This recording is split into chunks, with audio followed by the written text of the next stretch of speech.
First Friday. The Friday when we met. Scarlett.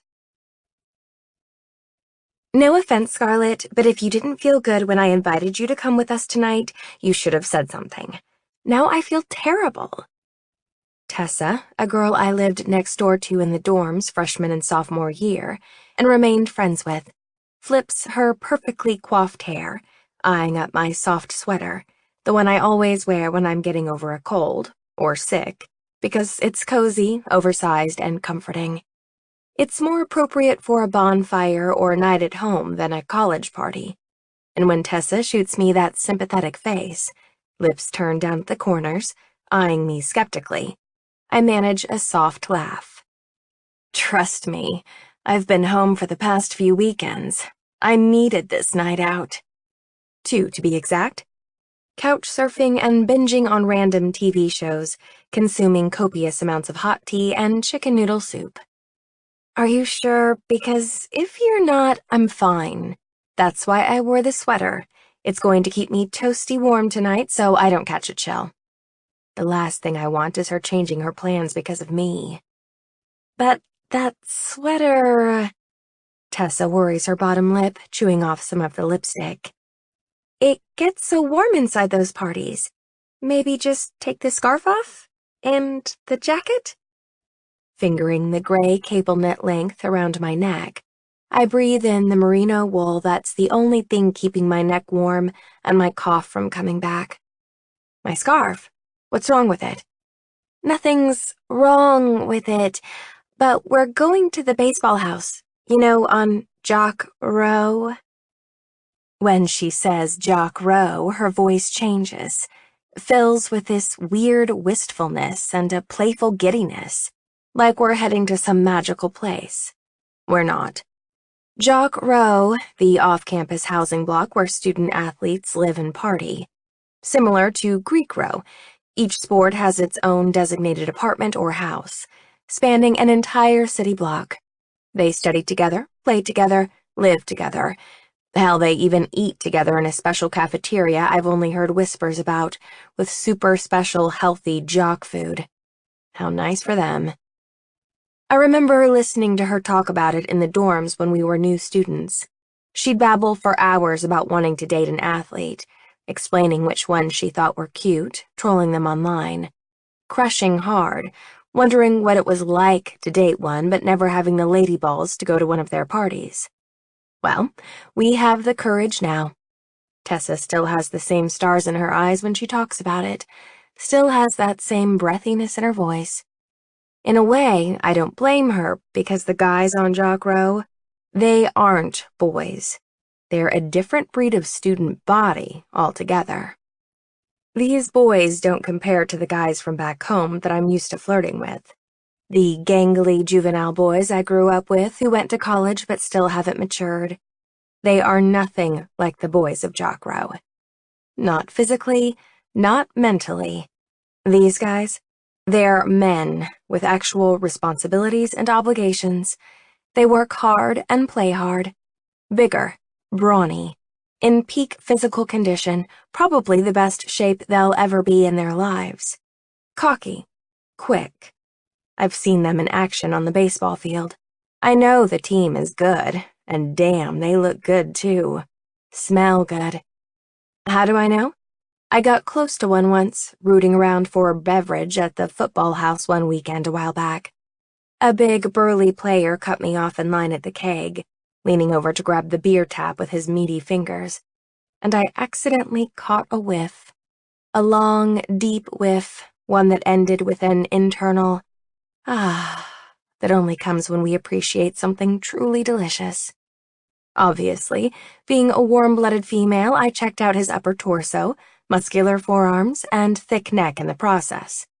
Like every other female in the room with a set of functioning eyes had been doing. Every female, like Tessa and her roommate Cameron, who's still in their bathroom primping. I know what these two want. They're hoping to sink their hot pink talons into some unsuspecting athlete. They're older, wiser, and more confident. They're also wearing less clothes. Tonight, Tess has been prattling on about the baseball team's catcher. She bumped into him earlier this week on campus and has been social media stalking him since. Discovered that if she timed it just right, he'd be walking out of the science building at the same time she'd be walking out of the International Studies building. Guess I can't fault her. I've laid eyes on the guy a few times myself and don't blame her for fawning over him. He's dark, brooding, and extremely good-looking, plus Latino to boot. Muy caliente. Please trust me, Tessa is saying. I'm no nursing major, but I know this. If you wear that outfit to the party, you're going to have a stroke, and there won't be anyone there to revive you. You don't think there will be any pre-med students there? Poof, no. They're probably studying right now. Thank God. Saving lives takes some learn-ed learning. She doesn't get my joke. I'm serious, Scarlett. You're literally going to die if you wear that. Plus... Her sentence trails off. Blue eyes, the color of ocean breeze contact lenses, raking up and down my body for the second time, cringing when they reach my scarf. She hates my outfit, but is too sweet to tell me. Do you not like my outfit? It might be freezing outside, but it's not going to be cold inside. The house is hot, and the guys are hotter. I wrap the scarf tighter, giving her arm a gentle pat. We're walking there, and it's freezing, and I've been sick. I love you, Tess, but I'm not jeopardizing my health for one party. I forgot how caring her blue eyes could be, and I'm surprised to see her blink with all the mascara clumped on her lashes, mouth downturned. What about your sniffles? The worst of my cold is over. I fake a cough. Can we go? Otherwise, I'm going to end up reading at home. Don't do that. You've turned into such a hermit since you got your own apartment. Nerd alert, I tease, pointing a finger at myself. I just bought a new book, and I've been waiting for it to release for 9 months. 9! That's a damn eternity in romance novel years.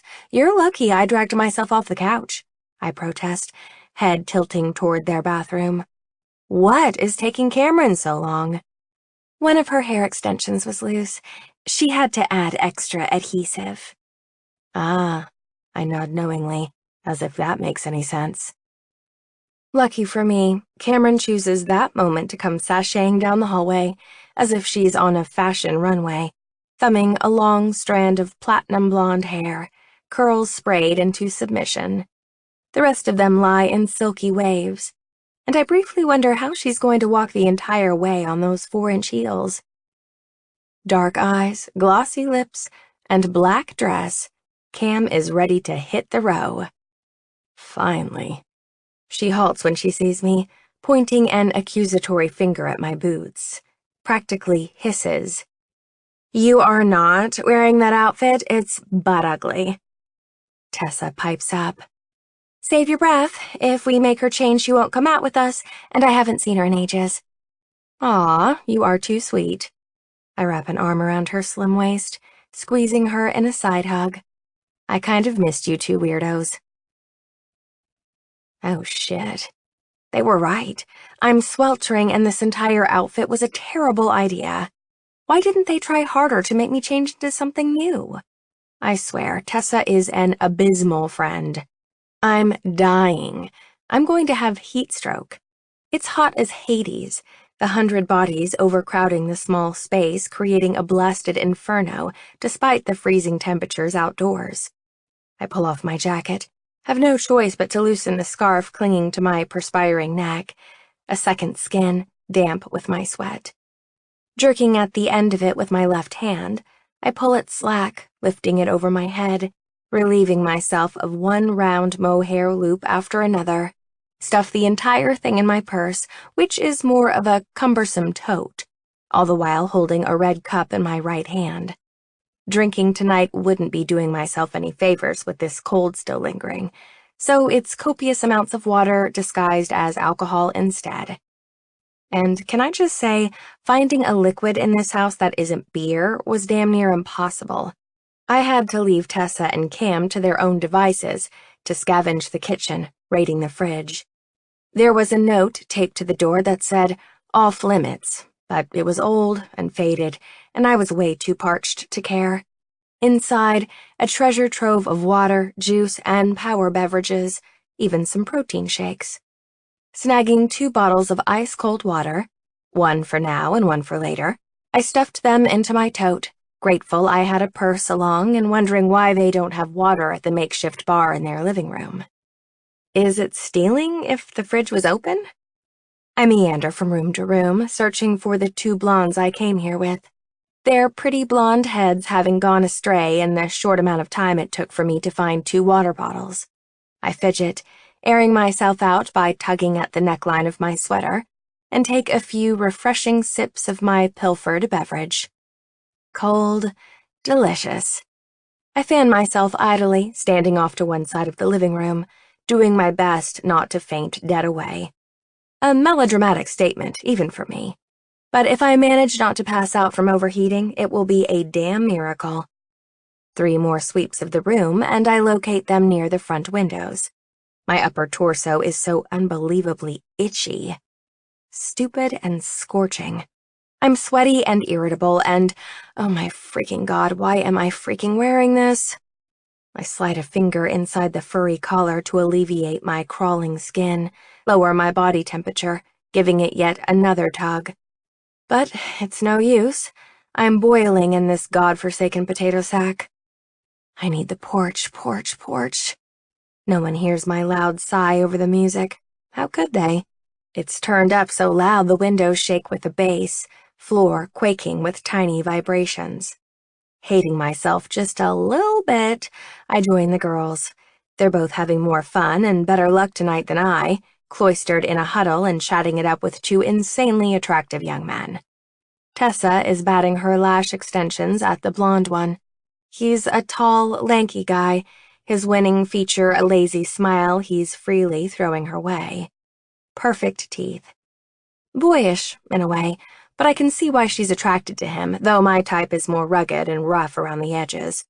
Someone large and strapping with a killer personality would win me over in a heartbeat. Hey guys, thought I lost you. I raise my water and take a long, refreshing drag. What did I miss? Scar, this is Derek and Ben, Tessa says, introducing us. They're both on the team. Guys, this is Scarlett. I'm sorry, which team are we talking about? I can't help teasing, just can't. The baseball team, the dark-haired guy mutters, running his brown gaze up and down my outfit. He's not entertained, not in the least, and stares at me like I'm an idiot. Huh. Can't please everyone, I guess. We were just about to take a selfie, Cameron adds. Scar, will you take it for us? She unceremoniously thrusts her phone at me, fluffing her beautiful wavy hair. I fiddle with the flash, flipping the camera toward me and sticking out my tongue before clicking away. Take a few selfies before riding the camera and getting down to the business at hand. Would you quit screwing around? Tessa prompts through clenched teeth, lips curved into a seductive smile. I can't keep my face like this much longer. You can delete those. I thumb through the pictures before turning the camera back on my friends. Well, not this one. I look adorable. Can you text it to me? I giggle. Everyone say, balls! I take another 6 photos before slapping the cell into Cameron's waiting palm. She immediately starts shuffling through them, dissecting herself in every one, huge smile plastered on her pretty face. So, it turns out you were right about the sweater. I give Tessa a bump with my hip. I don't know about you guys, but I'm ready to get going. Everyone stares. I'm hot and itchy, but thank God it's not a rash, haha. I'm the only one who laughs. Ben, the guy wearing a smile that doesn't reach his eyes, and a baseball cap I want to knock off his head, points a finger in my direction. Are you for real? You have no idea how hot this shirt is, buddy. I pull a long face, emphasizing my plight. Hold up my hands and mock defeat. We've been here a few hours, and I wouldn't hate it if we left. That's all I'm saying. How bad are you feeling, really? She reaches to feel my forehead. You do feel warm, but it could just be the temperature in here. Guys, we came together and we should leave together. Tessa here can't leave until she helps me with my little problem, Ben says, eyes dropping down into her cleavage. Little problem? My eyes drop unceremoniously down to the crotch of his jeans. My phone. He holds his jet black cell in front of him like an offering. Tessa's blue eyes land on the illuminated screen, her teeth raking across her bottom lip playfully. There's a problem with it. What's wrong? She asks, tilting her head. I keep searching and searching, but can't find the number I'm looking for. His big hand palms the device, thumb stroking up and down the screen.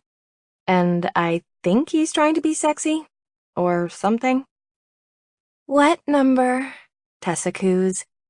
You know, the number I'm missing. Did it disappear? No, baby. I'm trying to put it in here.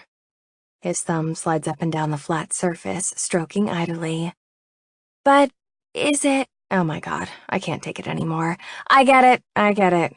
I step forward to finish the tease he's trying his damnedest to deliver, dragging out the pickup line in a painfully slow fashion. There's a problem with his phone, Tess, because your number isn't in it. Huh. Tessa wrinkles her brow, confused, while the guy stares me down, mouth set into a hard line. I pull a face like a grade school student who's just blurted out the answer in class without raising their hand. My cheeks getting hotter. Clearing my throat, I'm too embarrassed to glance up at Ben. Tessa, it's, a pickup line. It goes like this. I lower my voice, doing my best impression of a man. There's something wrong with my phone because your name isn't in it. My head wobbles back and forth as I deliver the moronic sentence. Get it? I read it online, probably BuzzFeed. There was this whole long list of the world's shittiest pickup lines, and that one topped it. When I do happen to glance up, it's into a set of scowling eyes. Don't get mad. I awkwardly laugh, pulling at my neckline. Get better lines. Those are awful. My flirtatious giggle goes unappreciated. Oh, come on, I'm trying to help you. That was a pro tip. The guy opens his mouth.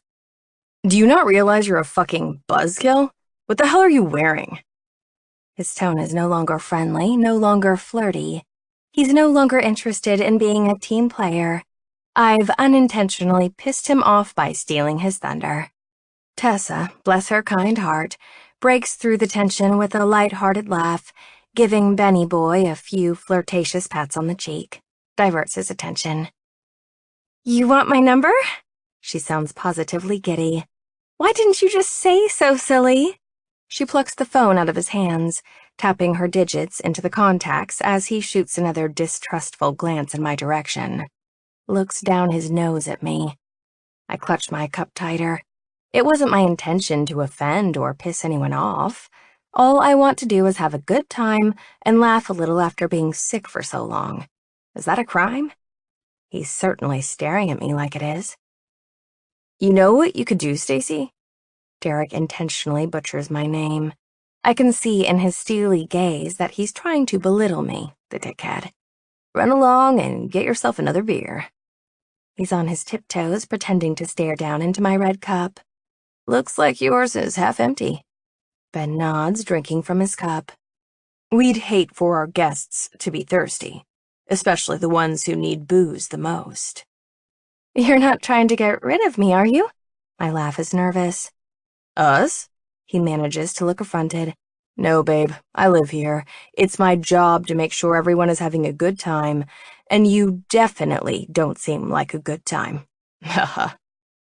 I catch his dig, try not to let it sting. I'm good, but thank you for the offer. I swirl the contents of my cup, peering into it with one eye closed. Besides, this isn't beer. It's water with a little lemon, and it's still pretty cold. Water? I scrunch up my nose.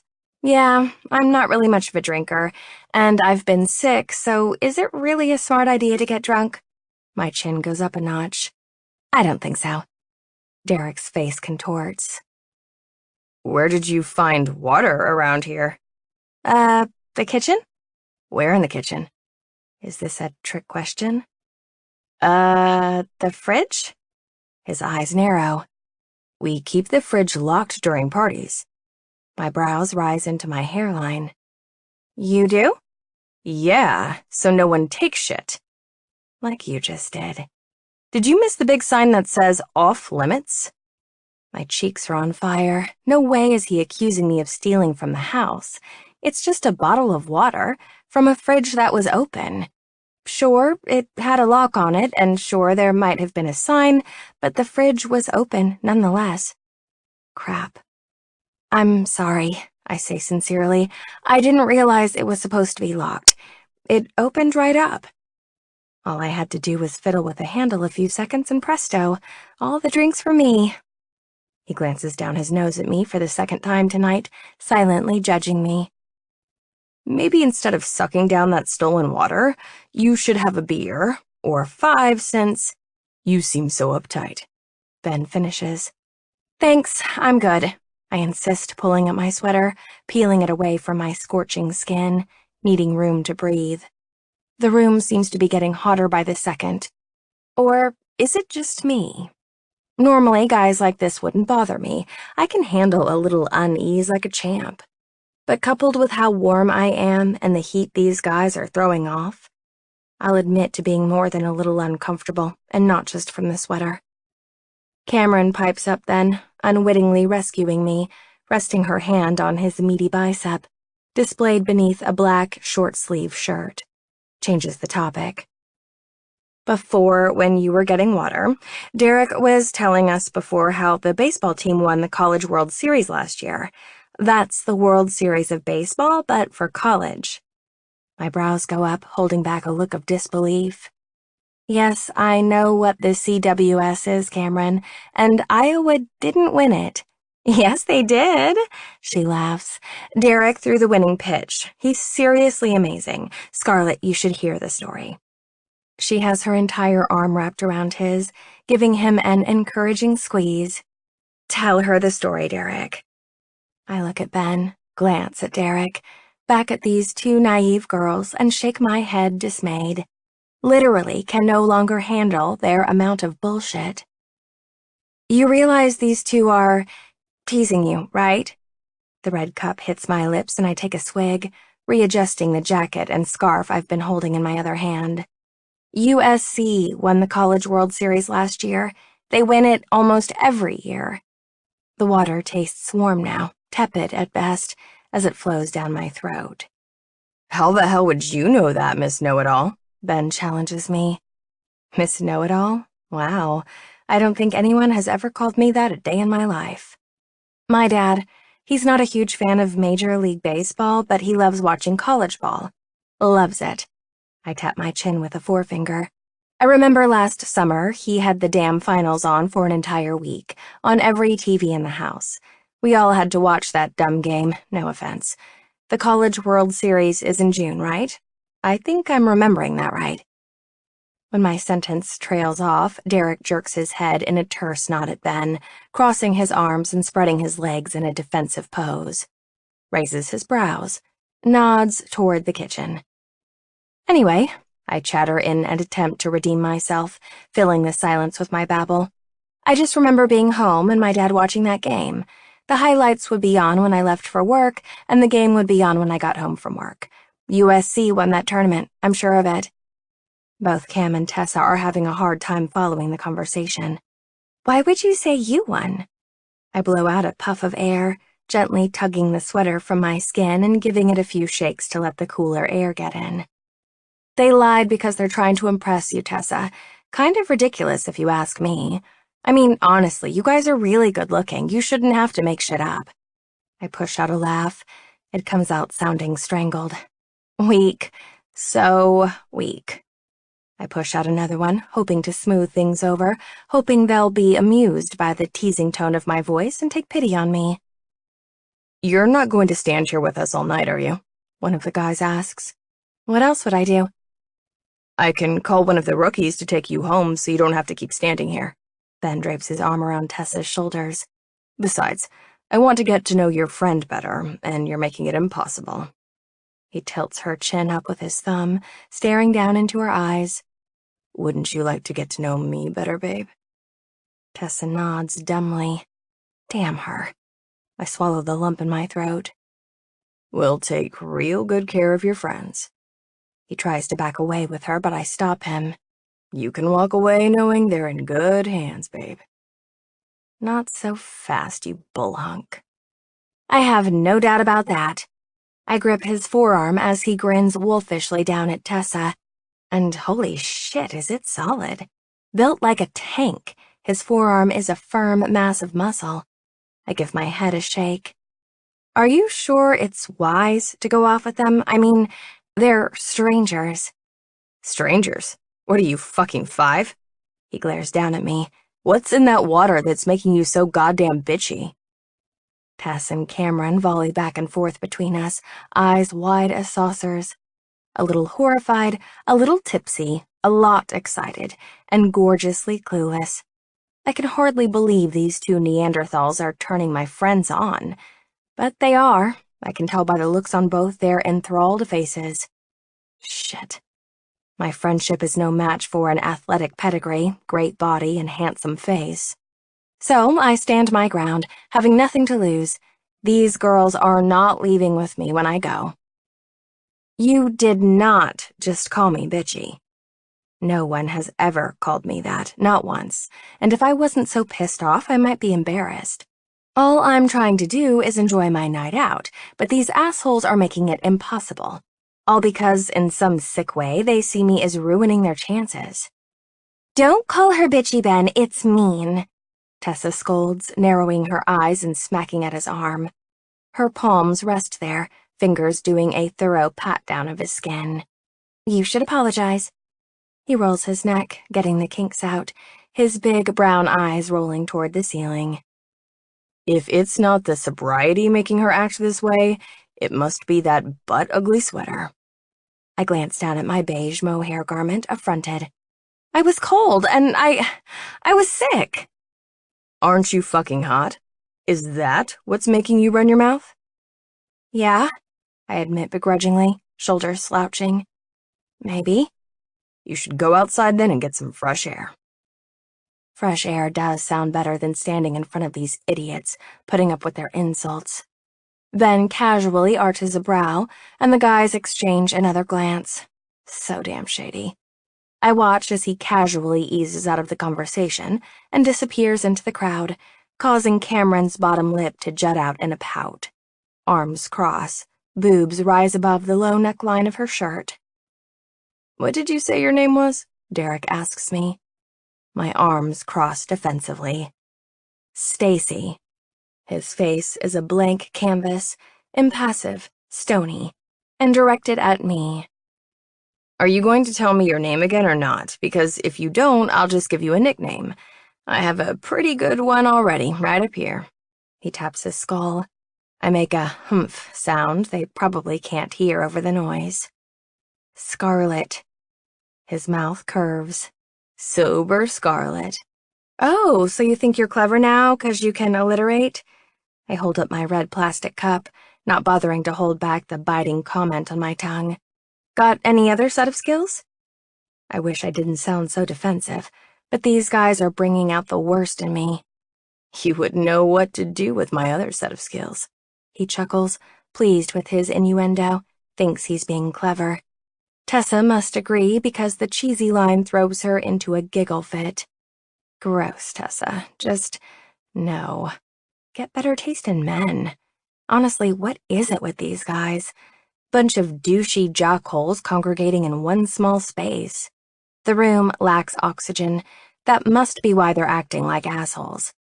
I smirk at my own joke, but I'm still unable to figure out why Tessa and Cam find these idiots so damn charming, especially with how rude they are. Crude and unoriginal, Ben and Derek have one modicum of sense between them. I can tell by the cold glint in Derek's eye that he's a colossal asshole and is reining it in for my friend's benefit. Never have I ever met a bigger pair of douchebags. I sigh into my water cup. What a shame. God wasted all that talent and those incredible bodies on these two creeps. Amazing bodies, average personalities. What dicks. Derek's face goes from a scowl to a megawatt smile when his buddy Ben reappears. Heads up, cockblocker, the cavalry has arrived. Cavalry? Cockblocker? I glance around. Is he talking to me? He must be drunk. From behind, I feel a large hand gently gripping my shoulder, the sizzling weight of a heavy palm, and splayed fingers reheating my upper torso. Surprised that someone is touching me from behind, my head swerves, gaze settling on a large, tan hand with square-tipped fingers covering my shoulder. Short nails, rough pads, manly. My eyes trail up, following the arm attached to that hand, travel upward, over a muscular bare forearm, lift their way to a set of wide shoulders, meet an unsettling pair of curious green eyes, a strong, straight nose, full downturned mouth, 5 o'clock shadow. The human attached to the massive paw is just as handsome as the others, not in a beautiful way like some athletes tend to be, but good-looking just the same. Add in the fact that he's the only other human here not wearing a ridiculous Halloween costume. Major points. Imposing and intense, his gaze beams down as his fingers give my shoulder a light squeeze, refocusing my attention on his face. His eyes are a diluted green, crinkled at the corners with laugh lines, like he smiles easily when he's not glowering at people. Pillow-soft lips set in an unreadable, unhappy line. He's irritated, but not in the same way his friends are. I can tell immediately that he's friendlier, but right now he definitely means business. Holy crap, is he intense. Broody. I wonder what his problem is, and why he's got my shoulder in a vise. What is it with these damn baseball guys? Why are they so grumpy? Did someone piss on their third-place trophies? My eyes widen when he dips his torso to get closer. Warm breath brushing the outer shell of my ear, leans down, broad chest grazing my back as that exquisite, pouty mouth speaks slowly into my cerebellum, reverberates down my spine. Can you follow me for a quick second? I gotta talk to you. I shiver, inhale. Of course I do. Because he's wearing cologne and it smells good, and I can't stop myself. It's what I do. Where do you want to talk? My eyes stray to the front door, to the staircase leading to the second floor, to the kitchen where I filched the water inside my cup and the bottle inside my bag, to the screened porch out back. Cameron watches the exchange with rapid interest, eyes wide as mine, mouth twitching. She's practically drooling, licking her lips. Over by the front door? This won't take more than a few seconds. It's too loud near the speakers to say what I have to say. What the hell could he possibly want? And why is he so damn handsome? I stare at the pronounced bow curving the top of his lip. God, his voice. It's deep and clear. Even with the pumping bass in the background, I can hear every syllable, the timbre sending an extra shiver of exhilaration down my spine. Just so you know, I'm fluent in karate. Fluent in karate? He deadpans, knowing I'm totally full of shit. You don't say. I slice the air with my hands for good measure. Yes, so make this quick. Warning bells go off inside my head, niggling at me. Yet I trail along, curiosity and attraction getting the best of me. What could this guy possibly want? God, what kind of idiot is persuaded so easily by a handsome face and sexy voice? Me, that's what kind of idiot. Me, I am. I want to see what this cute guy wants and what's going to come out of that pretty perfect mouth of his. What's the harm in following him to the corner of the room? I mean, it's the corner of the room. We're not going outside, and he's not taking me to one of the bedrooms. He can't try anything in a room full of people. Plus, I took self-defense last semester, so I know where to knee a man to knock his ass down. Right in the balls. Grinning, I glance over my shoulder at Derek, at Ben, roll my eyes at them both. I'll hear you out, but no funny business or I'll scream. Funny business. His tone is bored. Yeah, you know, assault. Jesus, I'm not going to assault you. Could you lower your voice? He glances around us to make sure no one heard, gauging the distance between the crowd and us. Stay close, yeah? Yeah, whatever. I nod, giving Tessa and Cam one last sidelong glance before prancing off after the stranger. They nod enthusiastically, encouraging me, ogling him, giggling. The guy I'm following is big, bigger than the others, his presence parting the crowd like Moses at the Red Sea as we wade through, students evaporating so he can get by. Who the hell is this guy? I follow, gaze trained on his broad back. His muscles are unmistakably defined beneath his t-shirt, straining with every step he takes, every fluid movement, the cords of his neck visibly tense. He has rich brown hair, lightened by the sun at the top, the back recently trimmed, lines precise. Short on the sides, slightly longer at the top. It's a mop top I could easily imagine a girl running her fingers through.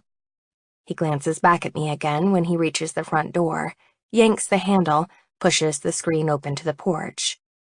I come up short. You said this would only take a few seconds. Why are we going outside? It's loud in here, he yells to illustrate his point, pointing to his mouth like I can read lips. I hesitate.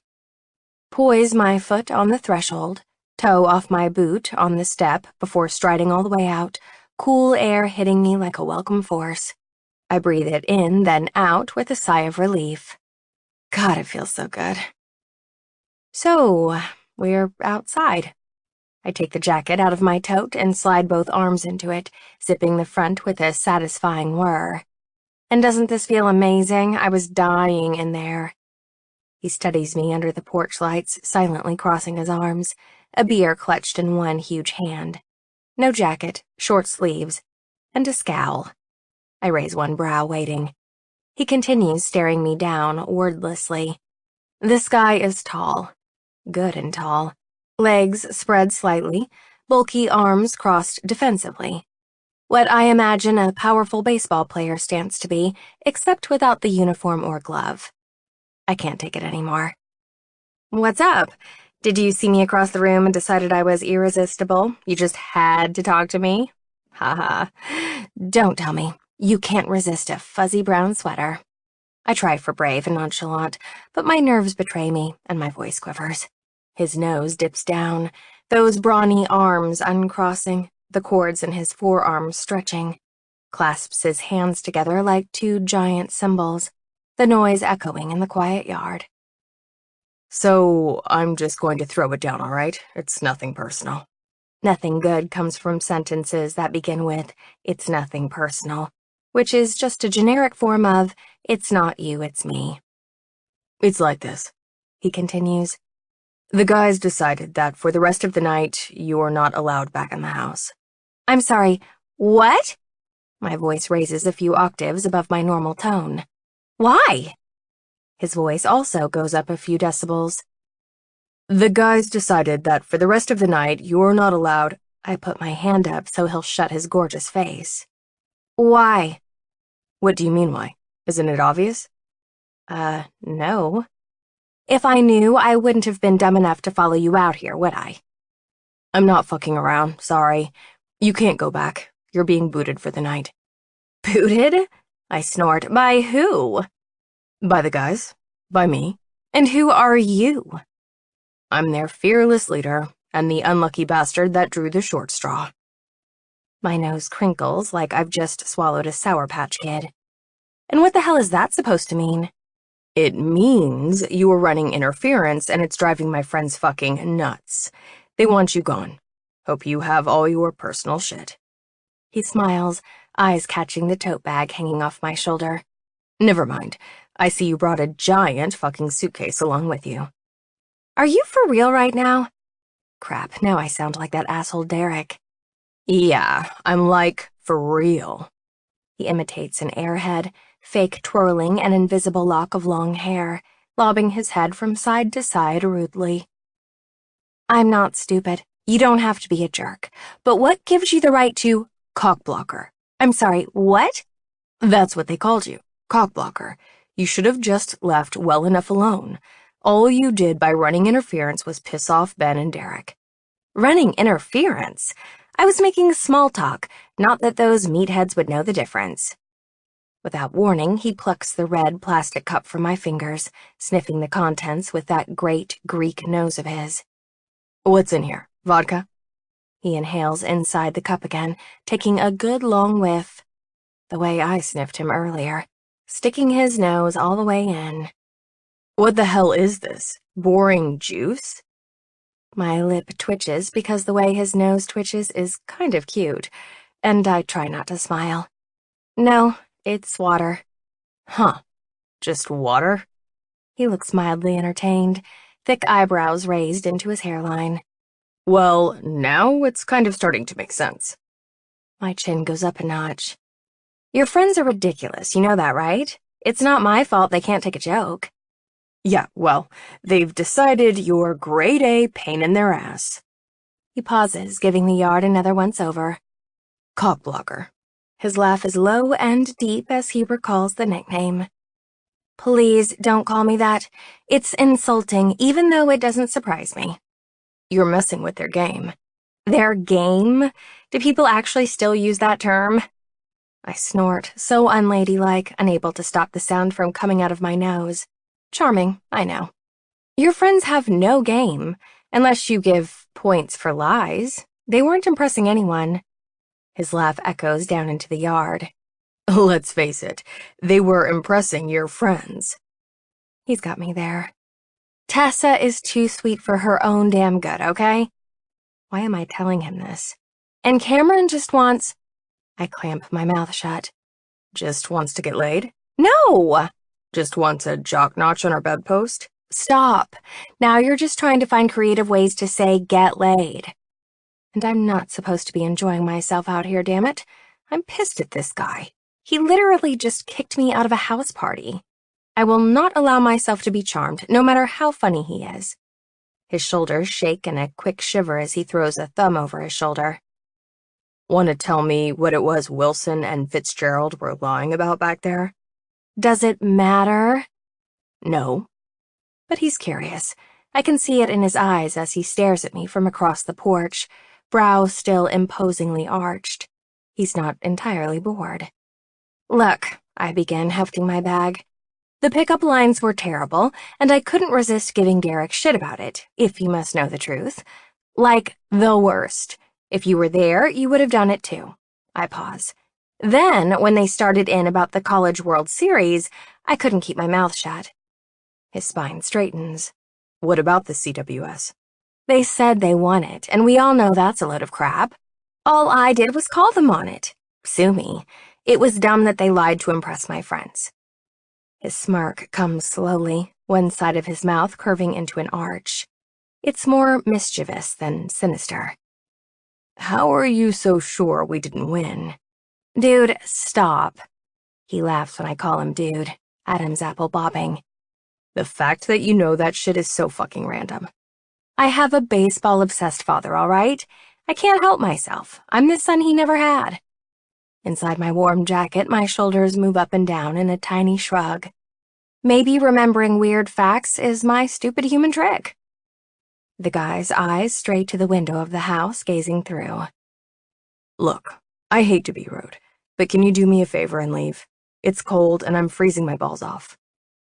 I will my eyes not to stray down to the front of his jeans, to his zipper, to his balls. So this is real? You're seriously kicking me out? His nod is authoritative. Yep, this is me, seriously kicking your scrawny ass out. I do not have a scrawny ass. That is the dumbest thing I've ever heard anyone say. Stick around long enough and it won't be. He's laughing at himself again. I say some pretty stupid shit. You're kind of an asshole. My conviction is weak, so weak, and more wishful thinking than anything. You were disturbing the peace, the natural order of things, if you will, and I've been tasked with escorting you from the premises. Don't shoot the messenger. Escorting me from the premises. What a ridiculous thing to say. The proverbial short straw you speak of? I nod, knowingly. Oh, so wise and clever. Exactly. He's pleased with himself, too, leaning against the balustrade, legs so long his ass rests comfortably on top of the rail. A nervous, giddy laugh escapes my lips. I can't handle moments like this. They make me uncomfortable when I'm not prepared, and this cold weather isn't helping matters. I'm laughing like an idiot, and he's staring at me like I've lost my damn mind, and now there is no way he's going to let me back inside. Escort me from the premises, I muse, rubbing my chin. What are you, an undercover cop? I'm sassing now, turning my embarrassment into a thinly veiled joke. Except, if this is a joke, it isn't funny. Not at all. It's awkward and inconvenient, and we're out here on the porch in the cold, shivering. Locked in a battle of wills, neither one willing to bend, my teeth chattering the slightest bit. Thoughts straying from his handsome face to the warm scarf buried in my bag. I wonder how tacky it would be for me to wrap it around my neck while he stands there, shuddering every so often, covered in goosebumps. Can I at least go back inside and tell my friends you're kicking me out? Nope. He obnoxiously pops the pea. I'm under strict orders not to let you back in. Whose strict orders? Mine. Why are you arguing? One mammoth paw scratches across his stupidly sexy square jaw. It's not helping your case. Oh, I have a case now? I ask sarcastically with an eye roll heavenward. Is this a court of law, or have I somehow entered a special kind of purgatory? His smile widens. If I were actually an undercover cop, I'd have you arrested for resisting an officer. Is that a thing? Resisting an officer? Hell yeah, it is. He smirks, and God, is he cute. Really, really cute. Handsome. I glance down at my shoes, shuffling my feet, then out toward the street to stop myself from staring directly at his white teeth and chiseled jaw and stupid sparkling eyes. What a cliché he turned out to be. Jerk. Please, just let me run inside. I try not to beg. I'll be quick like a bunny and tell them I'm leaving? Quick like a bunny? He rubs his jaw, the unshaven scruff scratching. That I might pay to see. I bat my eyelashes, wishing I at least threw on one coat of mascara before leaving the house tonight. My face is naked and fresh, not likely to bend any guy to my will, let alone this one. Please? Let's try this again. Are you watching my lips? Are you paying attention? Because I'm only going to say this one more time. I nod, eyes glued to his gorgeous mouth. I'm listening. You are not going back inside. His eyes trek the length of my zipper, searching for the pockets at my sides. If you have a phone tucked away in there, get it out and text your friends. See if they give a shit you're gone. Go ahead. I will. A low chuckle. What are you waiting for? Why is he being like this? Doesn't he know how rude it is for me to just disappear on my friends? Under any other circumstances, I never would have walked out on them and left them inside. I stomp my foot like a petulant child, the stubborn side of me kicking in like a knee-jerk reaction. Athletes aren't the only ones with determination. I am not leaving this porch until you let me back in. He yawns in my direction, sounding bored, patting his mouth.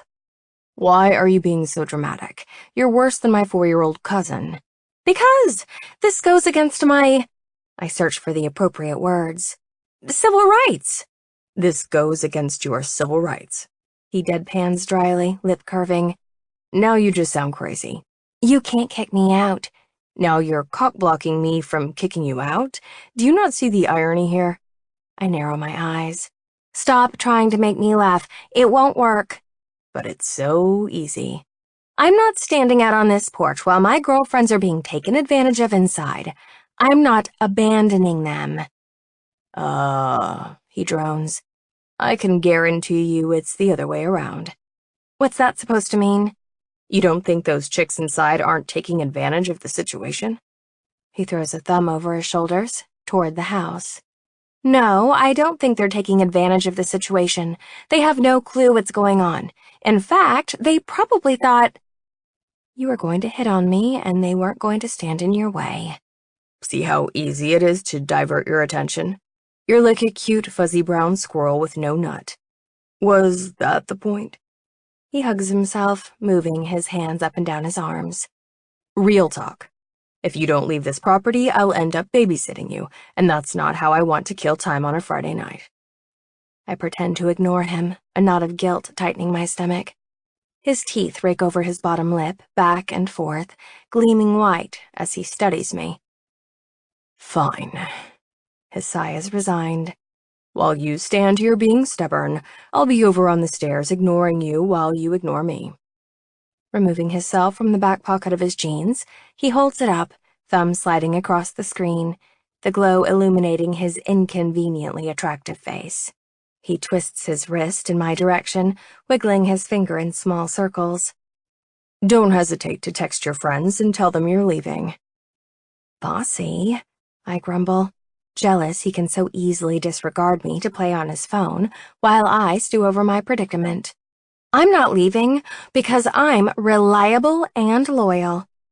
His ears don't so much as twitch. He's not listening. 3 more minutes tick by. You're really not going to let me back in? He barely spares me a glance. I'm really not letting you back in. What if I promise to behave? I run 2 pinched fingers across my mouth, throw away the key. I'll be good. No running interference. Cute. His eyes are still fastened to his phone. But no. I can't be out here and leave my poor friends alone with those idiots. I pause. Oops, did I say that out loud? His head gives a slow shake. Tisks. It's going to be a really long night if you keep doing that. Doing what? Begging to get back inside. It's pitiful and annoying. Text your damn friends. I'm not begging, I'm asking. His eyes leave the screen of his phone, raking my torso up and down with a dismissive brow. It's begging. I know what the difference is. And you're being irksome. Damn, the fact that he just used the word irksome, kind of a huge turn-on. I thought determination was an admirable quality. I sound pitiful, even to my own ears. Surely you of all people can appreciate that. Only when used in the right circumstances, he grumbles after a long pause. Like, say, warmer circumstances.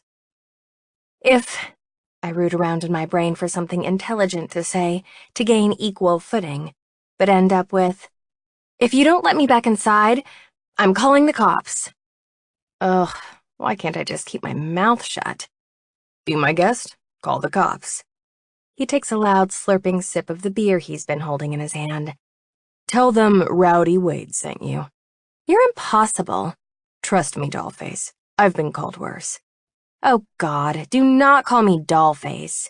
What should I call you then? I know you don't take kindly to cockblocker as an endearment.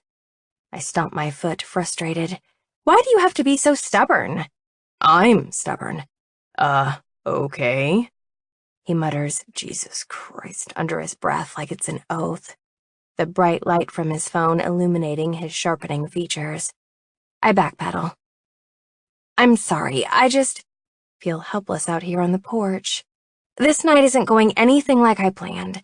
I haven't been to a party in forever, and I just wanted to have fun tonight, that's all. I bet, he begins slowly, when you were in high school, you were one of those girls who used to raise their hand during class to ask the teacher for extra credit. The so slips out, and I groan while face-palming myself. So, no one liked those girls. My chin hitches up a notch. I bet you were one of those jocks who barely passed their classes and cheated off of girls like me. He spreads his arms, wingspan wide, grins wickedly, his entire face lighting up. Yet here I am with a full ride to college. Do the math on those odds. Resigned, my body sags against the side of the house, the fabric of my jacket snagging on the wooden siding. What am I supposed to do until my friends come out? I swear he winks at me. Again, not my problem. Did you just wink at me? He rubs his face with the knuckle of his left hand. No, I obviously have dust in my eye. My head hits the house when I tip it to laugh. Liar! Pollen? We regard each other from our spots across the porch until he quietly asks, Want me to walk you home? He is so transparent. So you can get me out of here quicker? He laughs to himself, chest constricting. Pretty much. You're twice as big as I am. No way am I letting you walk me home in the dark. I wasn't born yesterday, and my mother didn't raise a fool, no matter how cute this guy is. Can I point out a fun fact? Can I stop you? Very cute, but no. He takes a drag from his beer. Your friends had no problem ignoring the fact that you disappeared when I hauled you off. Do you honestly think those jockholes inside told them I was being kicked out? No, they're blissfully unaware. Another pull from his beer. They probably think I'm fucking you. Jesus, blunt much? My cheeks flush. Don't flatter yourself, they know me better than that. So you're a prude? I squint, ignoring him. Remind me again why I followed you out here? Answer, because curiosity killed the cat, Scarlet. You followed a good-looking stranger out into the dark, and look where it got you, on the front porch in the bitter cold. Don't beat yourself up about it. Any one of those girls would have followed me out here, too. Oh, brother, he's modest, too. And why do you suppose that is? His broad shoulders shrug, and damn, he must be freezing his ass off. Captain of the baseball team, handsome as fuck, funny as hell. Wow, I don't even know how to respond to that. He gives me a tight-lipped smile. It's a lot to take in all at once. Cannot argue with that. It sure is, I agree with a laugh. Can I ask you something? He eyes me up and down from his spot on the ground. Why are you dressed like you're taking a trip to Antarctica? I press my lips together, part them. For your information, smartass, I've been sick. I had a cold. So what was I supposed to do, wear a bandage dress to a house party? No thanks, I'm trying to get better before the break. He holds up his bare paws. Hey, no judgments. I can tell you're a really sensible girl. All I'm saying is, you're wearing a sweater that could double as a parka, and you're also wearing a parka. This time I can't stop the laugh from escaping my mouth. Why, are you cold? 'Cause I'm nice and toasty. I shoot him a wide grin to rub in the fact that I'm warm and he's not. You're an asshole, he snarks. I'm a bit nipply, no thanks to you, but I'll live. Tell you what, let's dash inside and grab you something warm. A jacket, perhaps? I smile sweetly, fluttering my lashes. Promise I won't disappear into the crowd. His lips twitch. I think I'll take my chances against the impending hypothermia. I can still have kids if my nutsack freezes off. He taps away at the lit screen of his phone. Why do you think, he asks absent-mindedly, it bothered you so bad that your friends were getting hit on, but you're not? Is that what you think? He does a lot of shrugging, this guy. No judgments. My mouth drops open and I slam it closed before he looks up. I was not cock-blocking my friends because I'm jealous. So you admit it, you were cock-blocking. If he wasn't so damn cute, I'd be furious right now. You know that's not what I meant. So you're bitter because you're completely sober? I'm not completely sober. So are you drunk? No, of course not. I flip my ponytail. You had beer? He's skeptical. How many? None and a half. I use my thumb and forefinger to indicate the amount. About that much? Yeah, that's what I thought. I can see him hiding a smile behind the glare of his phone. You're completely sober. I'm recovering from a cold. I fake a cough. With those perfectly white, straight teeth, he smiles at me again, and I can't even take it. He's so stupidly good-looking and getting cuter by the minute. Damn him and his magnetic personality. Look, I'm not completely delusional. I give the guy credit for not being a complete douchebag. Scale of 1 to 10 on the jockhole scale? 6. And that's only because he kicked me out.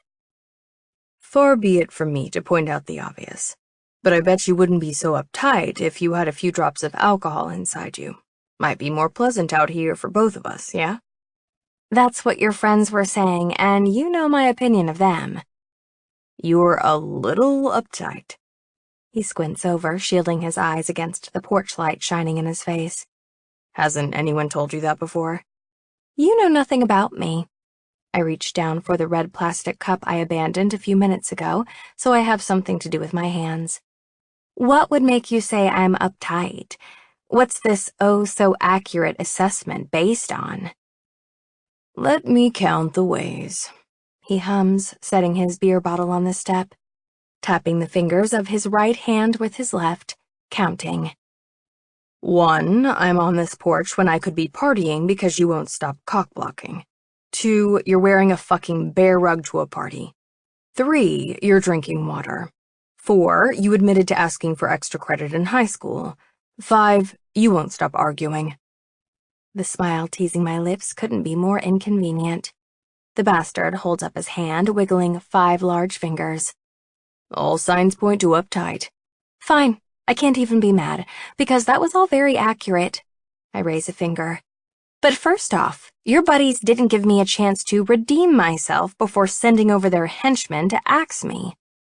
And second, the cheeky ass leans his head against the newel post, coyly pinning me down with a lazy smile. I try not to stare at the huge arms crossed over his hard chest. Secondly, your friends were lame and not at all funny. They're lucky they're athletes, because if not, they'd probably never get laid. This makes him laugh. I seriously doubt that. I continue ranting. Their conversation would have bored me to tears, mind-numbingly dull and unimaginative. I pause.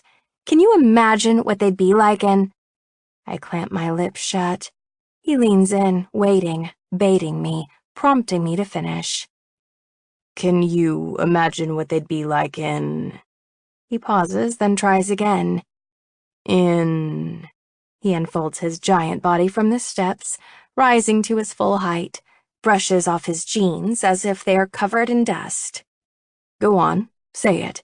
Would you stop that? I'm not going there with you. I just want to hear you say bed.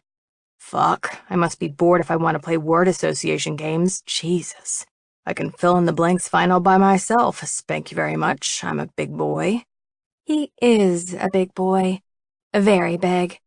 And for the first time since stepping out onto this porch, I really wonder about him. Where he's from, if we've ever crossed paths on campus. What's he majoring in? He stands over me now by a good 7 inches, lean hips resting against the white railing of the baseball house. Brown hair cut short, tan skin, no doubt from being outdoors all the time, probably on the practice field. Beautifully sculpted lips that should be permanently pressed against someone's mouth. So pouty and defined. His arms. Who is this guy? Curiously, because he seems to be inviting it, my eyes settle on those arms, peruse his wide shoulders, and the muscular deltoids emphasized by his thin compression shirt, the bulge of his biceps and pec muscles, the tips of his nipples hardened from the weather. If he has an issue with me ogling, he doesn't mention it or call me out, instead doing a brisk assessment of his own. Though, admittedly, he won't find much on me to look at with my puffy jacket concealing most of my body.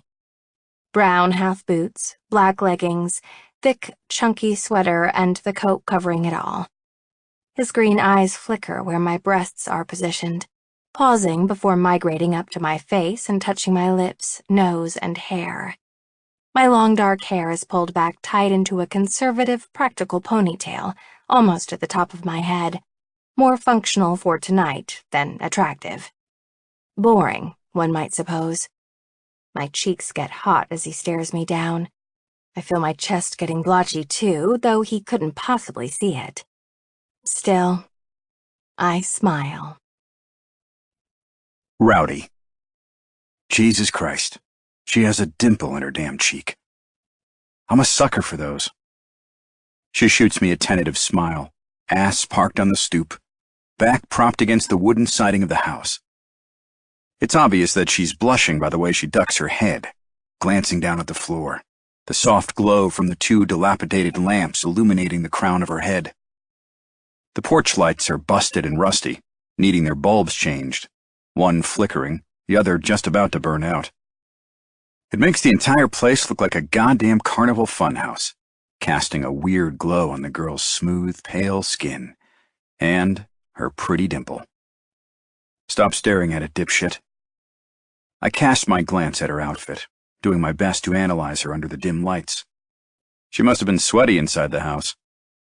I got a good look at her before convincing her to follow me, but I still study her as if seeing her for the first time. Both of her boots are tucked under her legs, and she sits cross-legged on the ground. Blows out a frustrated puff of air that translates into a billowing stream of steam. So, she wraps her puffy-sleeved arms around her knees, hugging them tight, shivers. Now what? Her prim ponytail is jaunty, bobbing when she tilts her head to gaze over at me. Now I babysit you. Lovely, we can bond.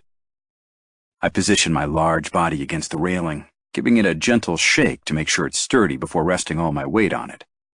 It's solid and secure, and is going to get real uncomfortable real fucking fast if I have to stand here all night. The girl raises her brows at me. They appear black in this light, brows full and arched expertly.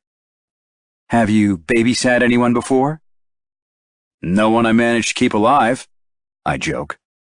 A few cousins my parents forced me to watch a few times.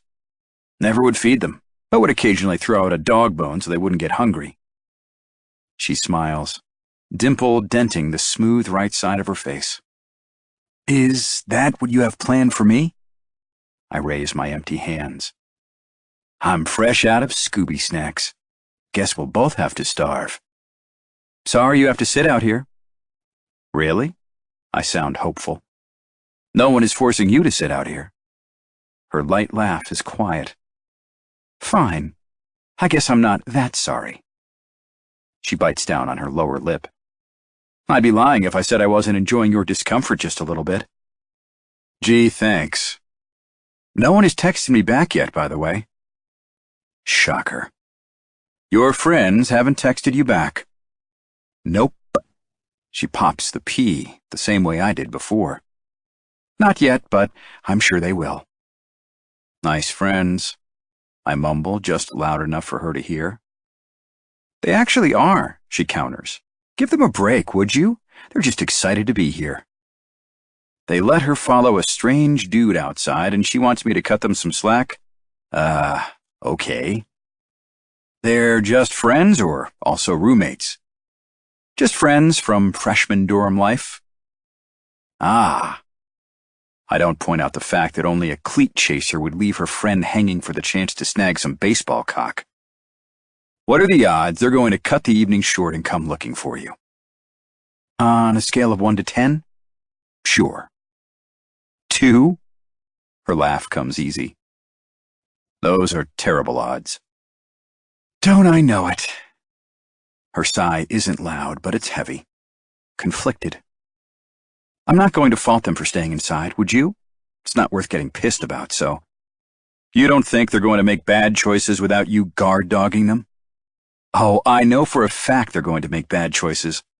She laughs again, softly, emitting a little humming sound as I throw back my head and laugh too, the frigid weather racking my body harder than what's normal. I have goosebumps covering my arms and chest. My nipples could cut glass. The simple fact that her friends haven't come outside to check on this chick speaks volumes about their character. But that's not something I'm going to voice out loud if she wants to turn a blind eye to it. It's none of my business. And this girl sitting across from me has taken enough hits tonight without me pointing out how craptastic her friends actually are. I mean, they're leaving her outside for the chance to get banged by an athlete. Who does that? Let's face it, whatever happens with Derek or Ben or anyone from the team, it won't lead to anything but the morning after walk of shame. If this girl is waiting for her friends to reappear, she'd best be in it for the long haul, which means I'm stuck out here freezing my dick off. How long do you think you'll last before giving up? I guess when I start getting cold? That too has me laughing like a maniac. The balls on this chick. You're not cold? What are you, made of stone? Because my nuts are shriveling inside my jeans like 2 raisins about to fall off the vine. Her head cocks to one side. I mean, this sweater is really warm. And I have this nifty scarf in my bag if you want to borrow it. Hard pass. When I rub my bare biceps vigorously to warm them up, her eyes follow the motion up and down. And who would blame her? My guns are huge. I flex once for good measure, and to get a reaction. It works. Her eyes move along my torso, lingering on the front of my shirt. You really should have planned better. It's cold out. Why are you wearing short sleeves anyway? I knew it would be hot inside, and I wasn't planning on squatting on the damn porch all night like a hobo. Still, she hedges, it's practically winter. Thanks. I finally got the memo. Layers, at least. My green eyes narrow at her, just the slightest bit. Are you always like this? Like what? Such a pain in the ass? Am I a pain in the ass? There goes that damn dimple. I guess it depends on who you ask. Tonight's probably not a good night to take a poll. A ping fills the air, and she reaches for the cell lying next to her knees, lifts it, and taps the screen. Smiles, satisfied. They'll be out in 10 minutes. The phone gets set back down after she taps out a reply. Rests her back against the wall, smiling. I knew they wouldn't leave me out here all night. Liar. You did not. This laugh is lilting. You're right. I was starting to get worried. She stands 15 minutes later when her friends come stumbling out the door, brushing off her legs and ass, stretches and holds out her hand to help me off the ground, which is so fucking ridiculous because she's tiny and petite and I tower over her by almost an entire foot. Nonetheless, I slide my hand into hers when she offers it, letting our palms sizzle from the contact. Zap. Standing on my own, without her assistance, clasping her hand, I rise to my full height. Thank you. She lingers a few seconds, glancing at her friends, now down in the yard, stumbling heels already clicking over the concrete of the sidewalk. I release her hand, stuffing mine into the pocket of my jeans. Flex the fingers of my tingling flesh. Don't be such a pain in the ass next time. I'll try. She starts down the staircase, ponytail swinging in the breeze, glances back once, over her shoulder, and winks. Second Friday. The Friday where the real games begin. Scarlett. Me. Hey Tess, you guys hitting Jock Row tonight? Too desperate sounding? I delete the message, bite down on my bottom lip, and start the message over, trying not to sound obvious, like I'm fishing for an invitation to go out with them again. Which I am. Me. What are you and Cam up to tonight? Tessa. We're hitting Jock Row. Cameron is still totally into that Derek guy, even though he was kind of an asshole to you last weekend. Sorry about that. Kind of an asshole is kind of an understatement, but I let the comment slide. Tess has apologized a few times, even though none of it was her fault. Me. I was thinking maybe I hit send, even though I haven't finished the sentence. Damn it. How do I tell her I want to go back to the house, even though they kicked me out last weekend? She spares me from asking. Tessa. You want to come with us? It would be so fun. My stomach betrays my best intention to remain calm, rolling with anticipation. Me. Would that be weird, seeing as how they were calling me cockblocker and made me stay on the porch? Tessa. I don't think so. Those parties are so fun and there are cute guys everywhere. Me. There sure are. But there's only one I'm interested in seeing tonight. Tessa. Are you willing to take the chance that they're not going to let you in? Yes. All week, all I've been thinking about is the guy on the porch. Rowdy, as I noticed he called himself. All week long, I've looked for him on campus. In the quad and in the cafeteria. The library the one night I went to study. Stared a little too long at the entrance of the workout facility hoping for a glimpse. All week long, I've been looking forward to Friday. Me. The porch wasn't the worst. Tessa. If I had to stand outside with that hot guy, I'd go back too. Like, twist my arm, why don't you? Ha ha. Me. So you don't think it's insane if I go back? I won't look desperate? Tessa. You're the only sane one between the three of us, Scarlett. Of course you should come. But maybe… Me. Maybe what? Tessa. Maybe dress warm? Just in case, if you know what I mean. LOL. Me. Tessa! LOL, do you really think they'll keep me outside again? Tessa. Do you care? Will it matter? No, it wouldn't matter if I had to stand outside again. That boy is worth the cold and suffering. But God, the thought does make me nervous. Me. I want to see him. There, I admitted it. Tessa. All right, then we'll make ourselves scarce when we get there. Deal? Me. Deal. Me. You know, I'm still a little bitter you and Cameron fell for every one of their dumb lies. You can do way better than those two jockholes. Tessa. Try telling that to Cameron. She's been creeping on Derek since last Friday night. I swear, her fingers are going to fall off from all the Insta-stalking. Me. All right, I know it's crazy, but I'm coming tonight. Tessa. Well, it's not like you had anything else going on, right? Me. Hashtag real talk. Tessa. There are worse things in the world than being stranded on a front porch with a total hottie. Preach, hands emoji. Rowdy. Rowdy! A hand claps down on my shoulder with a jostle, prompting me to turn. Hey, man, the guys wanted me to come get you. What do you want, Keats? Spit it out. The rookie freshman stutters when I pin him with a hard stare for interrupting my conversation with the guy from the rugby team. That girl is back. I stand a bit taller, yank at the hem of my shirt, trying to smooth out the wrinkles. Which girl? I know exactly who he's referring to. They're going to have to be more specific. Ben called her cockblocker. Well? I crane my neck, height easily affording me a bird's-eye view of the crowded room, scanning for any signs of the girl with the glossy ponytail and the dimple in her cheek.